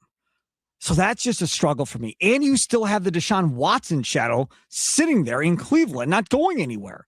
So if you go walking into that situation, you not only got Deshaun, you also got the Shedeur Sanders deal to deal with. So now it's you versus Shedeur. Did you forget about Dylan Gabriel, who also has his own dramas involved too. I don't care about Dylan. I don't care about I'm just saying you have another storyline. Dylan Gabriel could play in the United Football League for all I care. I don't care about Dylan Gabriel. But Shedeur Sanders is going to be, there's some drama there because people like Shedeur in Cleveland. So you have Shedeur, you have the albatross, Deshaun Watson, and now if I'm Malik Willis, do I want to go sit in that fiasco? Nope, no sir. Pass. I have no interest in that. Love Todd Monken, not going there. There's no chance. Then you have the Jets. Aaron Glenn's probably fired after this year. Why the hell would I want to go to the Jets for and start over with a brand new coaching staff after 1 year? That makes no sense. If I'm him, I go to Miami for less money. If that's what it has to be, because you're cutting, I got cut Tua. That's $99 million cap hit. You've already moved on from Chubb and from Tyreek Hill. So that's more cap money that they're trying to save and taking hits on everything else. Yeah, I think that's where I go. And I know Halfley and I know Eric Sullivan as well as GM. I trust both those guys to do right by me. I feel okay with that. I'm not a big Bobby Slowick guy as offensive coordinator personally. I've watched that in Houston. But again, he had CJ Stroud. CJ Stroud was good early in his career. Then it kind of faltered off a little bit. On the Nicolay Law Talk and text line, 443, he says, reminds me of Kyler Murray. Not interested at all. He or she also points out if they kept him, Toyota would never sponsor the Packers again. Toyota thought Jordan Love, very good. 920 says Willis is just another Randall Cunningham. No accomplishments, just injuries. It's kind of Kyler Murray too. That's kind of in that same boat. And I love me some Randall Cunningham. I don't care what you all say about Randall Cunningham. I like him. Maybe that's why you like Malik Willis so much. Yeah. Yeah. I did like Randall. Well, Cunningham is bigger just in general, but I liked Randall Cunningham. I certainly did. Coming up, we'll get to Charlie's Sounds of the Day. And can you feel it? The thrill of witnessing a walk-off grand slam.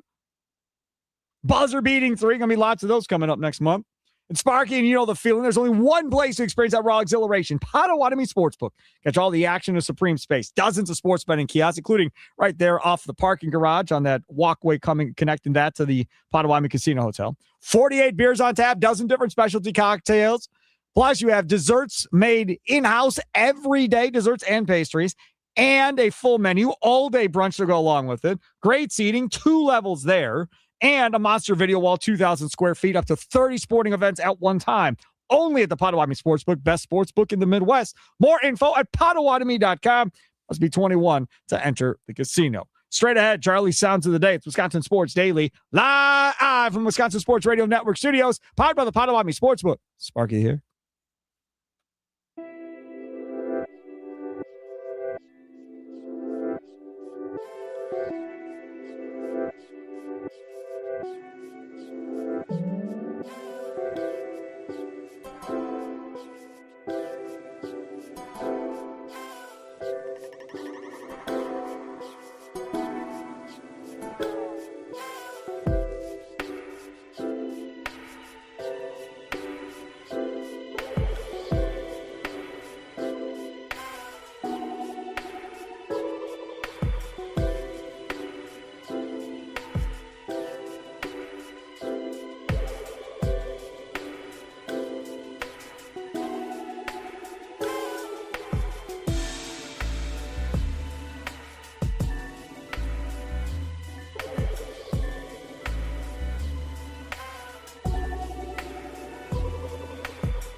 It's Wisconsin Sports Daily. Live from Wisconsin Sports Radio Network Studios, powered by the Potawatomi Sportsbook. Sparky here with you. How y'all doing? That's Yakety Sax. Don't talk back. I was nominated too. Y'all had your chance. Y'all had your chance last week to nominate songs. We decided that these songs are in place until May. And then we will put out for new nominations and we will go through and change up the music again here on Wisconsin Sports Daily. Thanks for tuning in. Thanks for listening. Thanks if you're listening on WNFL 99.7 FM in the Green Bay Appleton area. Duluth Superior 710 the game. Thanks for hanging out. The Milwaukee area, southeastern Wisconsin, 1250 AM and 105.7 FM The Fan. And, of course, in Wausau, 93.9 The Game. Don't forget, weekday morning, 6 to 9, Inside Wisconsin Sports with Trevor and Josh. Then it's 9 to noon with John Kuhn and Rami Makloff. And it's noon to 2. It's the Mason Crosby Show with Mitch Thunder Nellis, presented to you by Verizon. And then this show here from 2 to 5. And then every night we wrap it up with Wisconsin Sports Wrap-Up from 5 to 6 with the big old hunk of love, Tommy Wirtz. And he'll keep you company on your drive home. Now, again, next week from 5 to 7, Monday through Friday, we'll have spring training live as Tim Allen and Tommy Wirtz will be broadcasting live from Maryvale from 5 to 7 all next week. Ton of interviews, ton of reaction, all that fun stuff. Speaking of the Brewers, I just got a text from the 920 and the Nicolay Law Talking text line. Tyler Black, 6 RBIs now. Yeah, that's because he's awesome, Sparky, and he's going to be the Brewers' best player next season. Is he going to be my Vinny Capra Player of the Year? Spring Training Player of the Year? Oh, he might be. Then he gets cut. See ya. No. I hope you're right. I hope he is your Vinny Capra Player of the Year. That'd be so I tough. hope that's what happens. It's him right now. I mean, there's nobody else fit for that role. I'm just saying. That's what happens, so be it. The guy that you all should be rooting for is Joey freaking Ortiz. That's who we should be pulling for. Ortiz had a couple hits yesterday. That's who you need to have a good spring. That's who you need to go into the to April and have a good April. That's really what we should be rooting for. This Tyler Black nonsense. I mean, I'm fine that he's having a good day, 2-run homer, bases clearing, 3 RBI hit earlier. Now apparently he's got another RBI to go along with it. I'm fine with all this. But at the end of the day, realistically, unless they decide to play him at third base, he's not starting. So he's only going to be a bench player if that's what happens, Charlie. That's true. But also, that's better than a butt. Always has to be a butt. That gives him an opportunity to come in and maybe make a name for himself, like we've seen Jake Bowers be able to do in the past couple of years with Tommy's favorite player. Guys come in, and with this Brewers team, sometimes that hot spring training can translate to you getting a chance, and that chance is enough. Okay. Shoot your shot on Prize Picks. Get $50 instantly in lineups when you play your first $5 lineup. All you have to do is use the code SPARKY, SPARKY. That's right. The code SPARKY gets you $50 in lineups after you play your first $5 lineup. Prize Picks, it's good to be right. All we're talking about is player stat projections. 2 or more players. You go more or less on the stat projections. They're going to have baseball. They've got hockey. They got basketball. Every sport you want. They got esports. All kinds of stuff for you to go play right now on your Prize Picks app. As I've talked about before, you can stack, which means you can play the same player up to 3 times in the same lineup, which is beautiful. Gotta love that. Plus the opportunity to have the flex play. Now you got to click this before you submit, right? And that means, okay, if you get all 3 right, it's a lesser payout, but you can get 1 wrong and still get money. If you go on the power play, way bigger payout, but if you get 1 wrong, you get nothing back. So you have to make that choice before you submit your lineup with Prize Picks. Download the Prize Picks app today and use code SPARKY to get $50 in lineups after you play your first $5 lineup.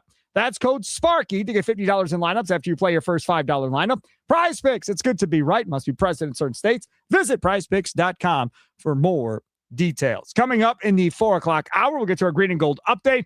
Brian Gutekunst talked at the NFL Combine, and Charlie made all kinds of clips. What did you make, like 20 clips? 20, yeah. We're not playing all 20, but we will play some of these clips of Brian Gutekunst talking earlier today. That's coming up next at 4 o'clock. Marques Johnson, Bucs TV analyst and Bucs legend, has that jersey hanging up in the rafters at Fiserv Forum. It was another Hall of Fame finalist again this year. Talk to Marques Johnson coming up at 4:20. And then at 4:40, we're going to have to do Charlie's Sounds of the Day because we did not get to it. Plus, we'll have Things Sparky Missed, brought to you by the Milwaukee Admirals coming up. So a busy 4 o'clock hour straight ahead, and looking forward to talking to all of you. Oh, here we go. So now people are getting involved in your little Vinny Capra Player of the Year stuff. Ooh, okay. Lockridge is the Capra Player. All right, for I me like of the that. year. Yeah, he's another guy had the 2 dongs. That's awesome. Yeah, I'm cool with that. Lockridge and Tyler Black are the top 2 contenders right now. Vinny Capra, spring training player of the year. Got another one here from Ziggy, who texts more than anybody. Ziggy says, what's it like to go to Maryville with Tim Allen? Is it a lot of smoking darts and gambling? Tommy's going to be a new man when he comes back. Ziggy listening into our conversations off air. Maybe he's we were saying that exact same thing. Maybe he's AI. I don't know. Yes, Ziggy, that is exactly what it's like. Yes. Smoking a lot of darts, doing a lot of interviews and stuff. And then you have a nice meal every night. And then you end up at a casino, wherever casino he decides he wants to go to. And you're playing video poker. He calls it the loser lounge, which is when you have to go play Keno and you're just wasting time while you're watching a sporting event or whatever, playing Keno. That's exactly what that's like. That is correct. Yes. That is what Tommy Wirtz is about to be introduced to. For it. I don't think he has any idea of what's about to happen. I think he's ready. Nope. No idea. I'm telling you right now, he has no idea. No clue. Him and Tim Allen just met doing their Hot Stove Weekly show, which again, Thursday night from 5 to 7. Stay tuned for that coming up on Thursday night. This is going to be a whole new experience for Tommy Wirtz. He'll have a whole different appreciation for Tim Allen when he comes back from this trip after doing spring training live next week, Monday through Friday from 5 to 7 p.m. It's Wisconsin Sports Daily, live from Wisconsin Sports Radio Network studios, powered by the Potawatomi Sportsbook.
Some shows talk about one team.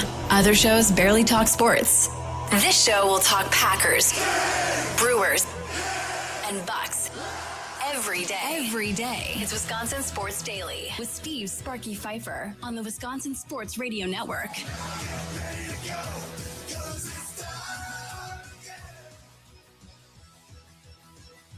Here we go. Hour number 3, 4 o'clock hour.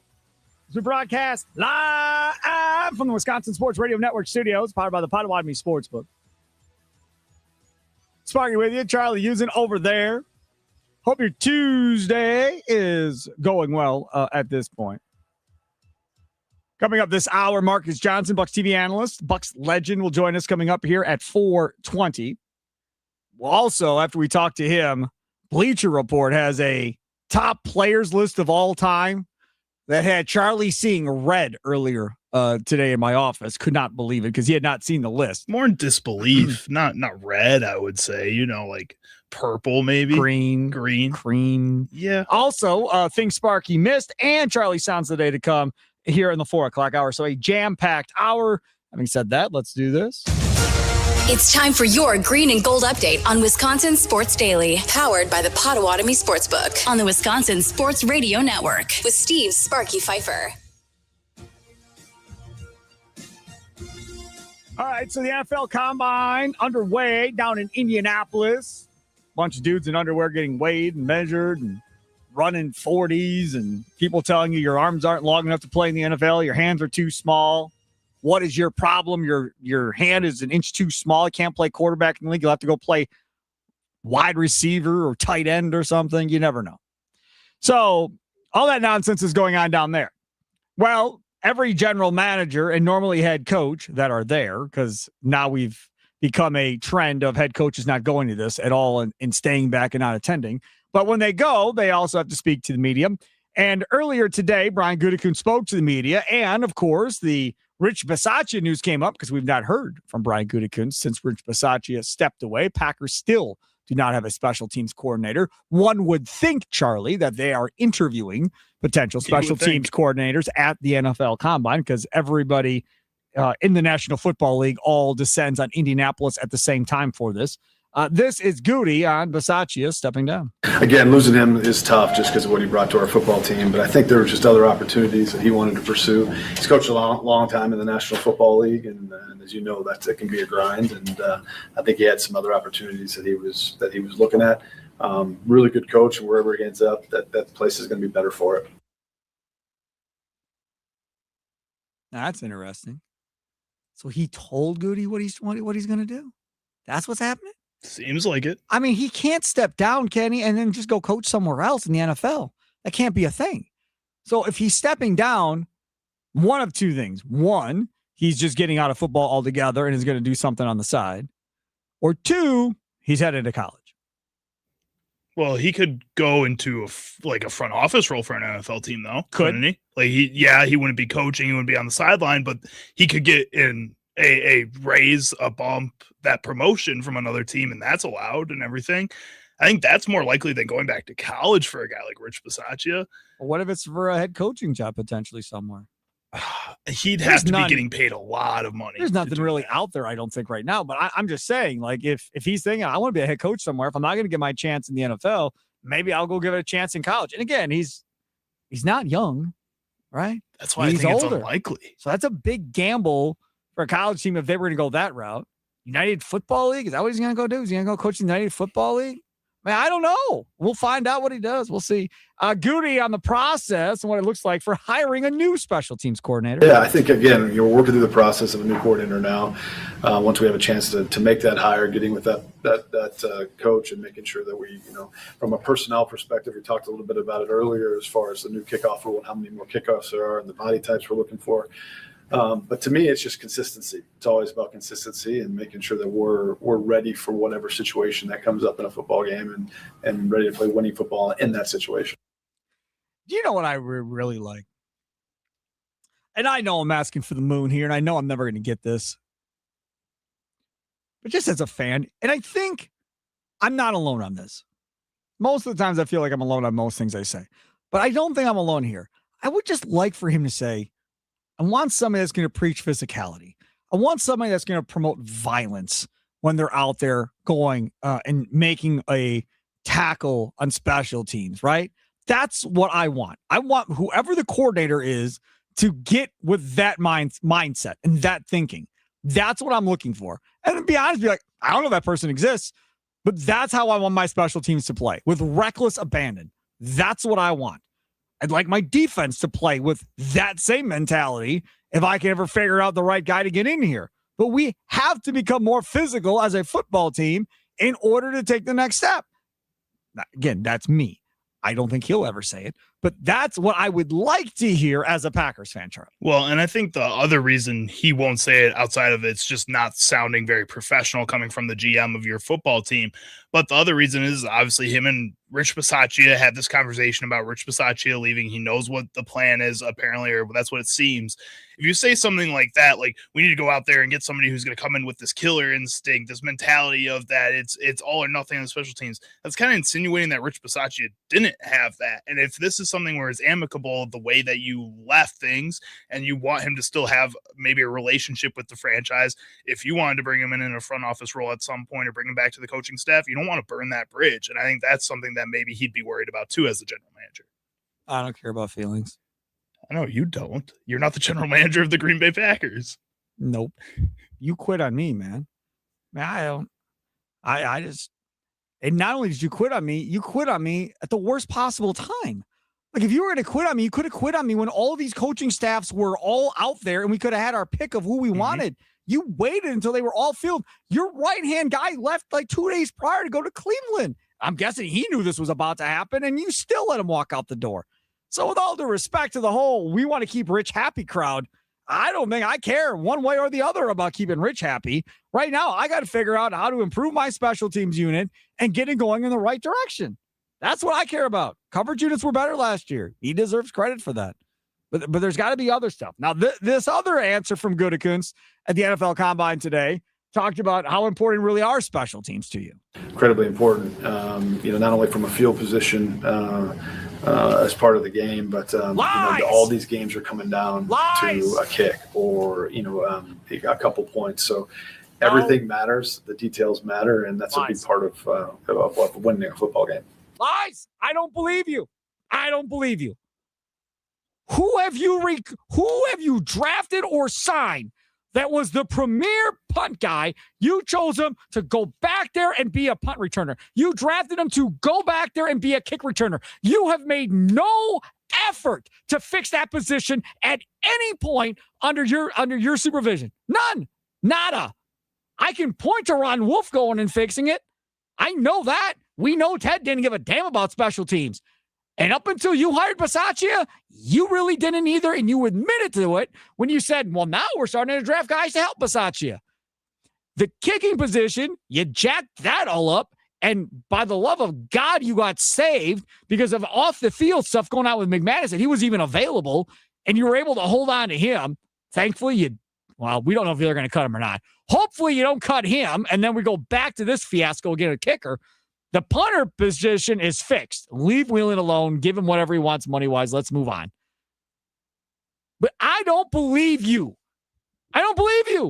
You have not found an explosive returner yet, nor have you attempted to draft an explosive returner yet. We just talked. Who did we talk about this with last week? Or was it on Monday? I don't remember. But they haven't gone out and drafted. It was Justice Moscata when we had him on. From Acme Packing Company. He's like, man, they haven't gone on and drafted like a 5'9" guy that runs like a 4.3 40 and is just that guy. There are those guys all over college football. And you can get those guys 6th round, 7th round, undrafted. Has he done that? No. Spare me the whole idea of, it's very important, field position and so forth. No, it's not. Because if it was, you would have fixed this issue that has been an issue since you've been general manager. And I like Brian Gutekunst, but this I'm not going to stand for. Well, and what's also kind of frustrating about this answer too is that this is the same kind of stuff he's been saying about other players. Like Savion Williams, he talked about as a returner. He talked about as this guy who can come in and be a dynamic player in the special teams for the Green Bay Packers. And then you barely saw him out there in the special teams. He talks about Bo Melton as a dynamic special teams player. And he goes out there and is on coverage units, but he's not the guy returning the punts or anything like that. Why don't you try giving these guys that you say are explosive special teams players opportunities to be explosive special teams players? When you sign a McCole Hardman, give him a shot. Why not? You have nothing to lose at that position by giving him a shot out there. And he had a return for a touchdown this year. Mm-hmm. And you said when you signed him in the preseason that he can be a dynamic player for us in kick and punt returns. And then you didn't use him at all. You cut him instead. Well, that's because in preseason, he botched it twice in preseason. And they're like, we're good. See you later. We're not going to deal with this. And then decide not to fix it after. No. Didn't decide not to give anybody else a chance. You had to go get Josh Jacobs to return kicks in the playoffs. Nuts. He should never be on the field. Now, I give Josh Jacobs credit for asking to be on there, being like, hey, I want to return kicks. You want to know why he had to say that? Because he knew you had nobody else that could do it worth a damn. That's why Josh Jacobs had to say that, because he was like, man, ain't nobody else doing it damn good, but out there, I'll go do it myself. Let me go do it, coach. And that man's been playing hurt half the season. That's how, at that point, Brian Gutekunst should have went home and said, I got to fix this. I can't have this. I mean, they're so frustrated. These starting guys are like, let me do it. I'll do it. It's the playoffs. I'll go do it. Since you can't figure it out, I'll do it myself. That's got to stop. You just can't have that. Brian Gutekunst, Packers GM. And again, we're going to get to Marques Johnson, Bucs TV analyst, Bucs legend, coming up here in about 7 minutes. But Goody talking about not having his right-hand guy, John Eric Sullivan. He's gone, new GM in Miami. Yeah, excited for John Eric and his opportunity with the Dolphins. That's very well earned, and have Halfley with him is, I think, exciting for them, and certainly a loss for us. But at the same time, we've had a pretty big staff. We're fortunate to have a big staff and a lot of experience on our staff. So I really don't expect us to skip a beat.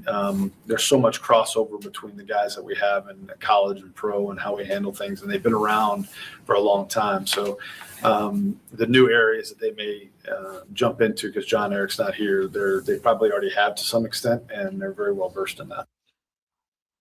That sounded good. It does. There's a part of me that says you're right, because you have a ton of veteran guys that have been with you forever. And I get that. There's only one John Eric Sullivan. There's only one guy with his opinions, his mindset, how he thinks, how he approaches things. I think it's going to be a loss. Here is Goody on Will Redmond, who they got from Auburn, to come in and be a part of the personnel department. A bunch of our college scouts had been through, whether it was LSU or Auburn, where he's been working and had a relationship there. They were very high, spoke very highly of him, and he was going to, regardless, going to do some stuff with us this spring. And then it just kind of, as he did, it just kind of, made some sense to bring him in. I think he's going to be a really good asset to our group. And again, a grizzled guy, right? I mean, he's not 25, 26. Guy's been around, has seen it. So we'll see how that all plays out for the Green Bay Packers. Up next, Marques Johnson, Bucs TV analyst and Bucs legend. Straight ahead, Wisconsin Sports Daily, live from the Wisconsin Sports Radio Network studios, powered by the Potawatomi Sportsbook. Sparky here.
Man, I think he's just scratching the surface. He's so young, and just his size, his athleticism, his smarts, some of the passes he made tonight, some of the finishes, the threes, the defense.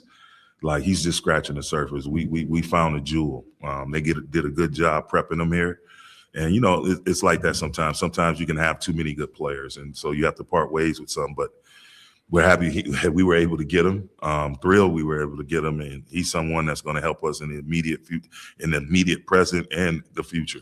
That's our guy, Darvin Ham, talking about Jay. That dude is going to be a stud. I wish they play him a little bit more than they have, but he's going to be a stud. Joining us now, another stud in his own right and a legend at that, Marques Johnson, Bucks TV analyst. Follow him on X at Old School 888. Joins us now on the guest hotline powered by Gruber Law. One call, that's all. What's going on, Marques? Thanks for coming on, man. Appreciate it. Always a pleasure, Sparky. What's happening, man? Well, a lot's happening. Before we get to your book, I want to get your thoughts on Jang. I was a little disappointed last game that he didn't get a ton of run necessarily. I thought he'd get more run. Your thoughts on what you've seen out of him and what you see maybe for his future? Well, the first thing is this. So, I'm reading like everybody else. He's 6'9", 185, kind of Giannis-like at a similar stage. So I'm expecting this rail thin kid to show up and, have his bones kind of sticking out of his out of his uniform. But when I saw him, the first thing I said to myself was like, this dude ain't no 185, 190. So I finally got a chance to talk to him a couple of days ago, and I was like, man, how much do you weigh? They got you listed at 185, 190. He's like, yeah, I see that all the time. That was like, 4 years ago, when I first came into the league 3 years ago. He said, I'm 220. I'm 220 now. I was like, yeah. I was like, I said, I was giving you about 215, 2say, but I'm 220, and I don't know if they're ever going to. But the funny part about that, I remember when I first came into the league, Sparky, they had me at 217. If you look up my bio, whatever now, Basketball Reference, you'll see 217. But by the time I was in my third or fourth, fifth year, 25, 26 years old, I was about 220, 225, 227. So that's that initial weight. So just that element to me was a big bonus. And then I reached out to Sam Presti, president of the Thunder, and I've known Sam since he was with the Sonics at the final days in Seattle, and asked him about Usman, and he told me that it was just a numbers game. That he was a talented young man, worked really hard, just got kind of caught up behind Jalen Williams. Nobody knew Jalen Williams out of Santa Clara would be that good, but Usman was 11th pick of the draft. So the Bucks, as I just heard that clip with Darvin Ham talking about, got themselves a real jewel. And here's the final piece. I've watched him. I forget what game it was. It was a game I was watching at home in LA. But he had a defensive play where he slid his against New Orleans. He slid his feet, may have been Sadiq Bey, cut off the ball handler beautifully. Ball handler tried to reverse pivot. He was right up it. But his defensive mindset is really, really good to go along with the great offensive fluidity that he possesses already. So I think he has a tremendous upside. And then being around Giannis on a daily basis, I heard he was following Giannis around in New Orleans and kind of soaking up everything Giannis had to say. So that's going to also be a great benefit to him. A restricted free agent coming up this summer, so hopefully they can retain him and keep him on this thing going forward and let him continue to develop. My other question for you is, because I haven't heard your opinion on this one way or the other. Can you win when you have three guys that need the ball in Rollins, Porter Jr., and now Cam Thomas? Can you win? Well, that's interesting because, once Giannis comes back, and he's, from what I'm hearing, he's pretty close. So that's going to solve a lot of that right off the bat. I mean, you guys have to go back to playing off of Giannis as the guy that is going to be the focal point of the offense. It's tough. I mean, I don't think that's a recipe for success. But at this point of the season, I mean, what the Bucks are doing, you're just trying to see what you got. You know what I mean? You know what you have pretty much in KPJ. Ryan Rollins has been one of the most improved players in the league this season. Now let's see what Cam Thomas and everything. Early returns for me from Cam Thomas. I love what I'm seeing. I loved him in Brooklyn, playing for a losing team, but he was always putting up the great numbers, 21, 22 points a game, a couple of seasons in a row. I had him on the podcast. here at District yesterday. He talked about Kevin Ollie and how his game kind of took off, and Kevin Ollie, another Crenshaw Cougar, great, but who was coaching the Nets on an interim basis. So, it's all about kind of figuring out the pieces. Jang, a part of that. Cam Thomas, continue to see who could play together, mix and match, find some combinations, and it's more, I think, more for the future that you're looking at those combinations than right now in the present. So Marques Johnson, Bucks TV analyst, Bucks legend, just had another birthday dunk just a day or so ago. But you were all over. I saw you on CNN, man, promoting your book, The Crenshaw Chronicles. You are not messing around promoting this book, are you, Marques? Yeah, now I got an ABC gig coming up, and it's close to coming out. I got one more just stud. You talk about studs. I got a Crenshaw Cougar stud that just agreed to allow me to interview him in the next couple of days. So once I get him in the can, then it's ready to be released. It's ready now, but I got one more guy. But no, it's just an opportunity for me, Sparky, to play homage to one of the greatest high schools, just in terms of iconic, and Boys in the Hood and the Moesha Show, and then the All American. All these shows kind of allude to Crenshaw High School, and they haven't been a part of it. Daryl Strawberry, Alice Valentine. There's a group called Climax, a ladies group that was founded by Cheryl Cooley, a classmate of mine. Gold Records, The Men All Pause, Meet Me in the Ladies' Room. I mean, just an eclectic mix of athletes and entertainers and academians. Joy DeGruy wrote a great book called The Post-Traumatic Slave Syndrome, one of my favorites. Got an interview with her. So I interviewed about 34, 35 former Crenshaw Cougars and just got their take on what the school meant to them in terms of who they finally became. And it's not all good stories. It's some bad stories.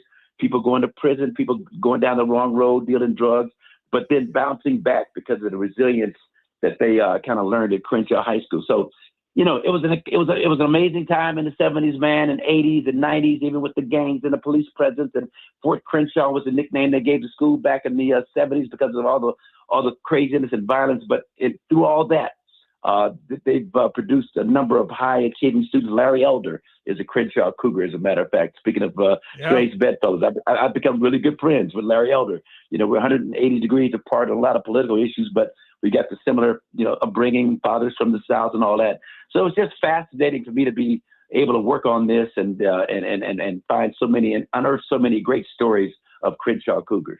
I got a personal question, if you don't mind answering it on the way out. I turned 50 this year. You just turned 70. Okay. How much different do you feel between 50 and 70? Man, it ain't no getting around it, Sparky. When you're 70, you're old. When I was 50, I felt great. 60, I felt a little bit older, but still really good. Man, when you hit that 70 marker, your days are numbered. It's time to, but in that context, it's time to maximize. You really start maximizing every single day and every single moment. And every time I open my eyes in the morning, I say a prayer of appreciation that, okay, thank you, God, for another day. So, but it's a beautiful thing, man. I want to celebrate each and every one that I can. I do that every night when I go to bed. I show my appreciation to God every single night, Marques Johnson. Thank you so much for coming on, man. I appreciate you. Bucks TV analyst, Bucks legend, and enjoy the rest of your day, buddy. I'm looking forward to your book. All right. Thank you, man. Appreciate you. Take care. Follow Marques on X at Old School 888. Old School 888. It's hilarious. I asked that question, and all of a sudden, Tommy Wirtz pops out of nowhere in the producer booth laughing at me. Charlie is laughing hysterically over there. Yeah, that's because they're 90 years old. It's okay. But, I mean, he says, it's going to get rougher. It's not already rough for you? Nah, memory sucks, but... I'll tell you that physically. Eyesight's not great. Physically, no. Eyesight's fine. I told you, man. Those glasses are only when needed. I don't need to wear the glasses, they said. That's what he told me. Just telling you what they said. They're professionals. Speaking of not great, this list on Bleacher Report is something else. Bleacher Report put out their top 100 players of all time. Tommy Wirtz is over there, right? Yep, Tommy's here. He's coming out. Because I don't think Tommy has seen the list. Has he? I don't think so. Tommy, have you seen this list from Bleacher Report, top 100 of all time? Oh, good. We can play this fun game. Tommy Wirtz is here. He's hanging out doing Wisconsin Sports Wrap-Up from 5 until 6. And then don't forget Thursday night, Hot Stove Weekly with Tim and Tommy as well. And then Spring Training Live next week, 5 to 7, Monday through Friday from Maryville, a home of Brewers Spring Training. All right, so let me see if I got the right one on here. I want to know this from you. We have a list here from Bleacher Report. Top 100 NBA players of all time. Okay. I did this game with Charlie earlier. Where do you think Giannis is on their top 100 of all time? Ooh, okay. Well, he was a top 75 player, and Giannis, he's just got the one ring. I would say he's probably a top 40 player all time. Top 40. That's correct. Yeah. Okay. So he says 40. 40 is Patrick Ewing. Oh, Giannis is better than Patrick Ewing. I mean, maybe he's top 30. Top 30. Okay. Let's see. 30 is Chris Paul. Oh my God, Giannis is so much better than Chris Paul. Yeah, top 20. Is he top 20 player all time? He is not top 20. 20 is Julius Irving. I mean, Charlie. He's better than Julius Irving. He's better than Julius. He's better Irving. than Julius Let's Irving. just keep it a buck here. Let's talk about who's in front of Giannis. Do we? Okay. All right. Michael Jordan is 1. All right. Okay. All right. Sure. Nice. LeBron is 2. Yep.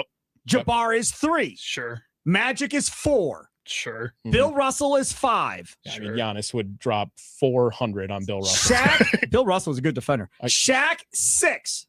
Sure. Tim Duncan 7. Okay. Larry Bird 8. Chamberlain 9. Yeah. Curry 10. Yeah. Kobe 11. Hakeem 12. Durant 13. Oscar Robertson 14. Jerry West 15. Kevin Garnett 16. The Joker 17. Oh my God. Dirk 18. David Robinson 19. Julius Irving 20. Moses Malone 21. That's crazy. Karl Malone 22. Dwayne Wade 23. Giannis 24. Charles Barkley 25. There are That's Bleacher Report's top 100. maybe 10 guys you named better than Giannis. Mhm. As far as talent with the basketball, like 10 guys maybe. Offense, defense, everything that comes with it. Yeah, I mean, you're talking about Jordan, LeBron, pretty non-negotiable. I think Kobe Bryant's kind of criminally low on that list too. Duncan, I'll give you. Jabbar is definitely at the Jabbar, top. Chamberlain, Bill Russell, because he was playing against plumbers. He's got the stats. He's got the championships. You got to give him credit for that too. Yes. Championships. He has 1. That's it. I mean, I'm sorry, but when you start building these lists, 1 championship hurts Giannis's Karl Malone has argument. 0. 0. Like Correct. at least 5 or 6 of those guys you named only have 1 too. Right. Barkley including doesn't Jokic. have 1. He's sitting right behind him. Dwayne Wade, I don't think has the rest of the accolades to match a Giannis to even be 1 spot ahead of him. I don't like the rest of Giannis's resume is so much greater than like Tommy said. MVPs, defensive player of the Maybe year. more than or less than 10 of those guys, probably in that range. I said between 12 and 7 when we were talking about before. I said 7 at first, and I moved him to 12 when Sparky made me re-guess. After that, I was like, that's He was that's just getting egregious. bad after It's 12. egregious. Like that's just I think Jokic should probably be higher on that list too.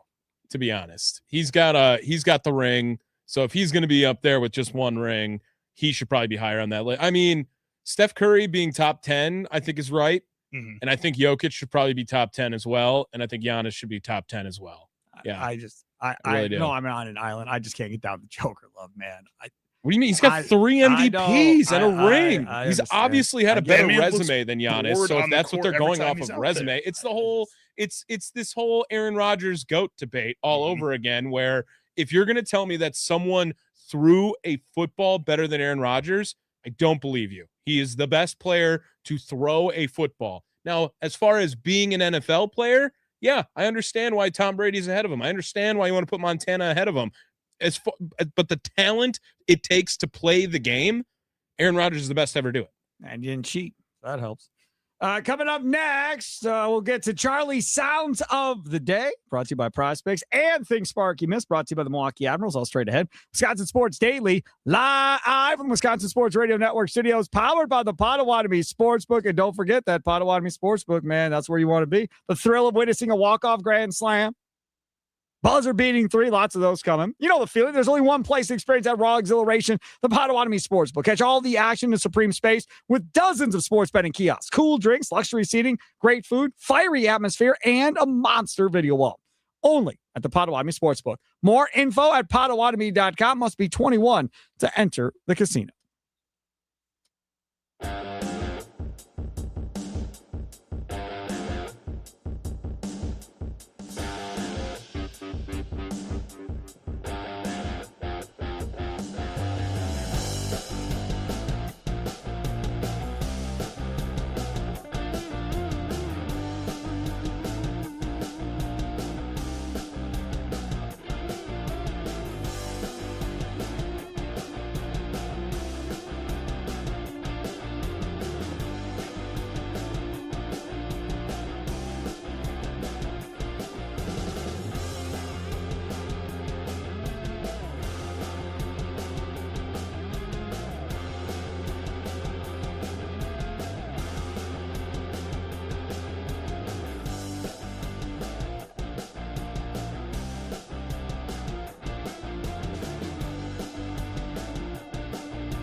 Now, this one I knew, and this one I like.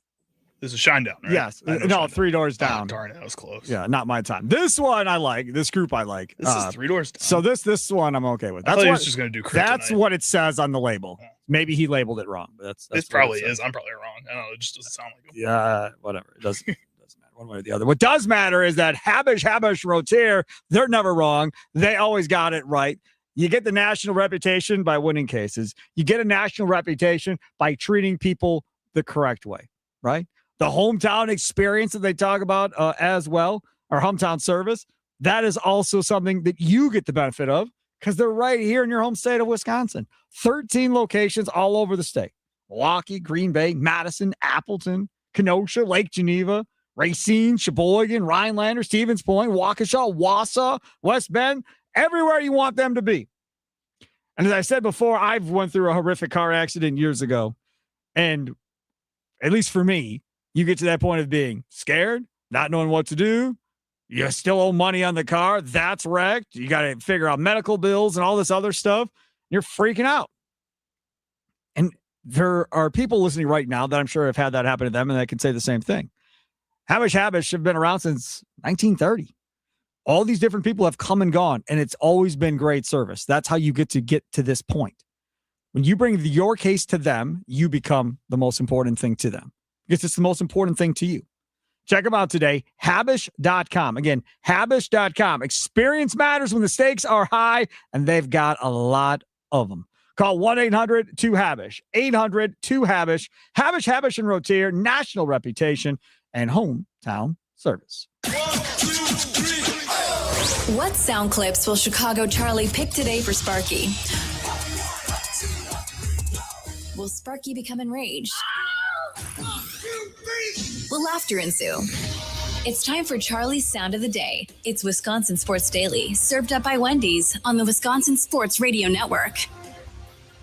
All right, Charlie, Sounds of the Day brought to you by Prize Picks. All you got to do is use that code SPARKY when you download that Prize Picks app. Put $5 in, they give you $50. What does that mean? That means if you play $5 lineups, you play 11 lineups for $5. As I told Charlie the other day, hey, man, get your girl to try fantasy. This is daily fantasy, 2 or more player stat projections, more or less. That's all we're talking about. She doesn't know anything. Right. But she gets one right. Even playing the flex play, she gets one right. Oh, I'll go produce for Sparky. I got this online. You can't even beat me in Prize Picks. Then it becomes a whole competitive thing and away you go. I'm just saying. I'm just trying to help, man. Download that Prize Picks app today. Use code Sparky. All right, Charlie, what do you got? All right. So first up here, we were talking about the UFL and some of the rule changes that they're making to bring some different kind of energy to the game. Well, Paul Pierce was talking about how the NBA should adjust their 3-point line in order to make their games more exciting. This is what I honestly think they should do with the 3-point line. I think the 3-point line should be an LED line that just comes and goes. Like you can turn it off and turn it back on at certain times of the game. Like if you're down 10 or 3 minutes in the 4 minutes, that's like the China, like have a 4-point play, like certain it just should be on because it's just ridiculous how I've watched games where like Lex 3 minutes were all threes. Yeah. Like I think it should just turn on. Like somebody could just be in there. You get 48 minutes a game. The 3-point line should be on like 30 minutes. I'm like it sounds like the Chinese deal where like at the end of the game the 3-point line turns to a 4-point line. Make it an LED line. Then we're gonna see who got game. Then you're gonna have to get buckets now. Yo. You ain't gonna be just launching. You're gonna have to get money. The next time Paul Pierce has a good thought, I will let you know. I you like that you, one. You've been mad about the 3-point shooting. You're turning it on and turning it off. Shut up.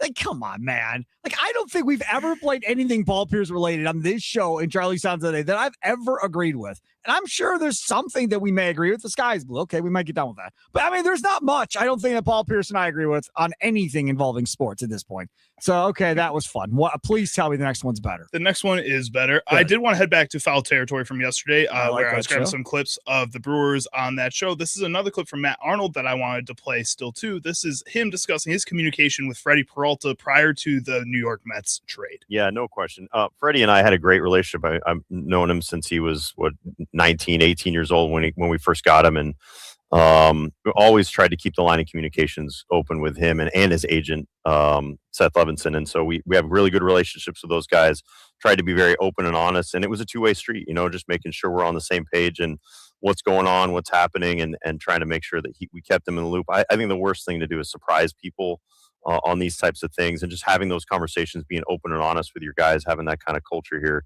something that really, really matters to me, certainly. And I love Freddie to death. I was talking to David Stearns yesterday about him, and it sounds like he's doing great over there. And I'm a huge Freddie Peralta fan. I hope he has a great season, a great career. Nothing but the best. Wish nothing but the best for Freddie. I love that about Matt Arnold. A lot of GMs wouldn't do that. A lot of GMs just leave the players in the dark and they have no idea what the heck is going on. So that is, I would think, a big respect deal from Freddie Peralta towards Matt Arnold, that he went about it in that way and kept the line of communication open. Classy stuff there by Matt Arnold, Brewers president.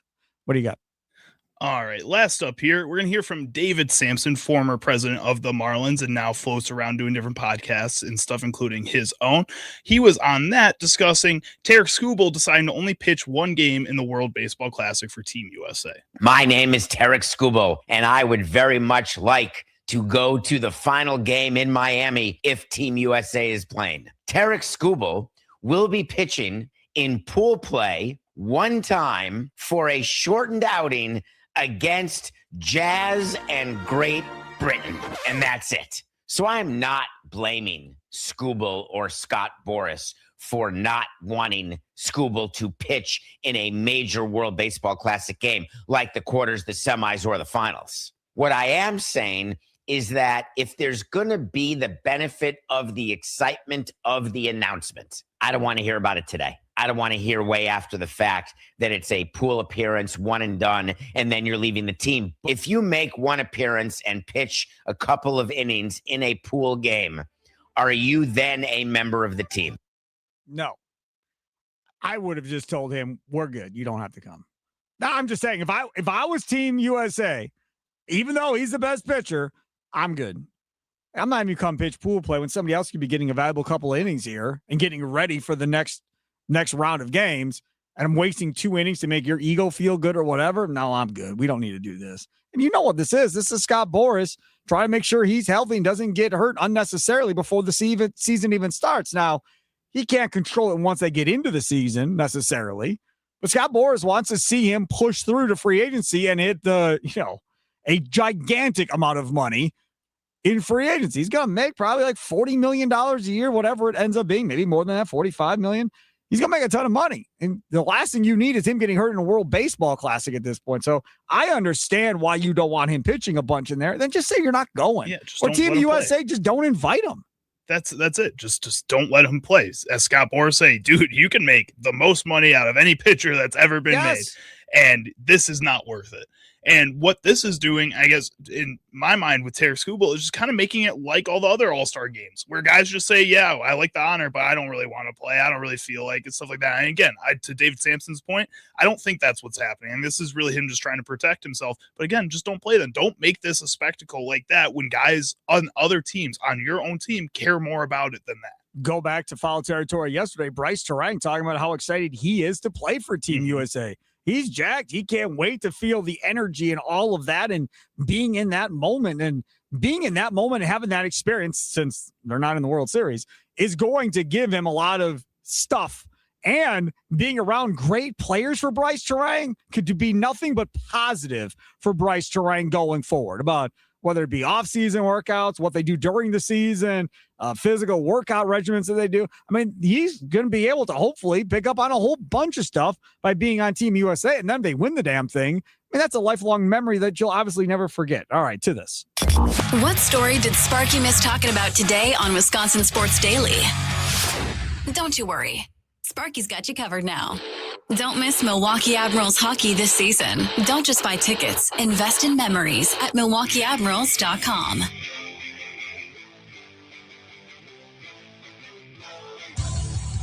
All right, let's get to things that we missed. I found this last night. Adam McKelvey. So this is not AI. This is not some robot account, some fake account. Oh, Sparky, you fell for it. April Fools. No. Adam McKelvey. no Adam McKelvey for a long time. This is his account. He tweets out last night, MLB considered every possible detail while setting up the ABS challenge system. That's the ball and strike challenge system they're going to use this year, including standardizing the time of day players are measured. Why does that matter? Quote, because people shrink over the course of a day. I feel like that makes sense, right? No. How does that not make sense? No. Isn't it like when you lay down, your spine stretches out a little bit more, and then when you're standing up, it compresses from the weight of gravity? How does that not make sense? So you got up in the morning, your pants fit, and by night they're too long and they're dragging on the floor? Well, you don't do it that egregiously, but like we talked about yesterday with the way that they measure those zones, it's by like the 10th of an inch. So you may not feel that overall change, but it's a change overall. I feel like this needs to be, somebody's got to double check this. Somebody needs to measure themselves tomorrow morning when they wake up. And then tomorrow night before you go to bed, measure yourself again and see if you are the same height or not. I find it hard to believe that this is true. MLB says it is. I've never heard of this in my life. So this is whatever the case NASA, Sparky, NASA.gov. Yes, we shrink as the day goes on because gravity compresses our bodies. When we lie down at night, gravity no longer pulls in a direction to make us shorter, so our bodies stretch and we return to our taller height again. That's the smart people saying that, dude. Yeah. Got some other stuff here I'm going to talk about. Easton Butler, who we've had on the show. Patriots and Chiefs are expected to be top suitors for left tackle Rasheed Walker, per Jason La Canfora, NFL Insider. League expectation is that Walker will likely receive a contract that surpasses the one that Dan Moore got last year from the Titans, which was 4 years at $82 million. That means, if that's right from La Canfora, that Rasheed Walker is going to get somewhere around $22 to $25 million a year.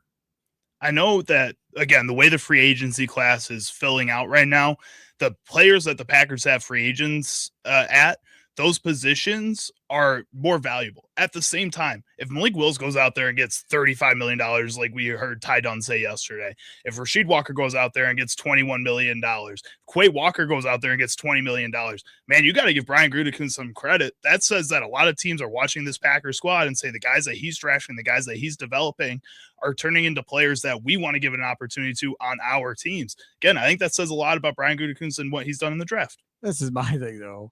If that's the case, then why isn't he staying in Green Bay, and why aren't they paying him the money if he's so great? Because they spent a first-round pick on Jordan Morgan. Yeah, that's right. And they spent a first-round pick on Jordan Morgan because they didn't think Rasheed Walker was that good. That's why. Here is Randy Orton. Yes, WWE's Randy Orton yesterday on Get Up. And he was asked about his finishing move, the RKO, as far as, is there anybody he'd want to put it on? Who haven't you RKO'd yet that you would like to?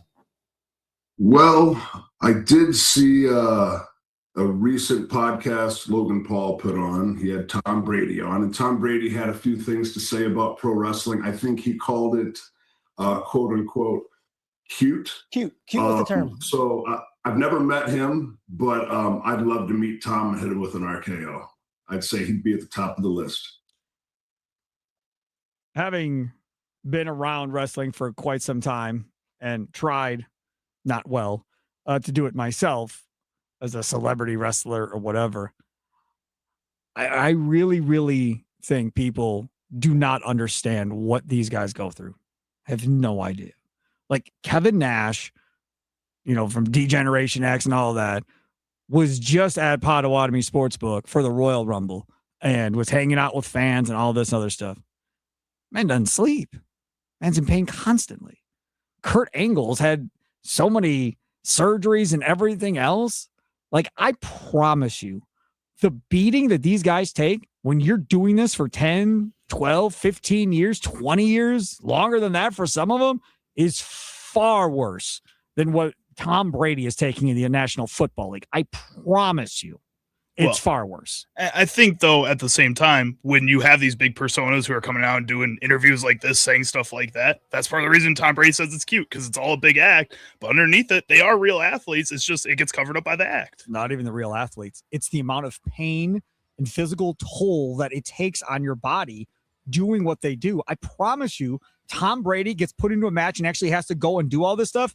he would change his tune quickly after he went through one of those things. And that'll do it for Wisconsin Sports Daily, live from the Wisconsin Sports Radio Network studios, powered by the Potawatomi Sportsbook. Sparky with you. Enjoy the rest of your night. Have a good one. Toodles.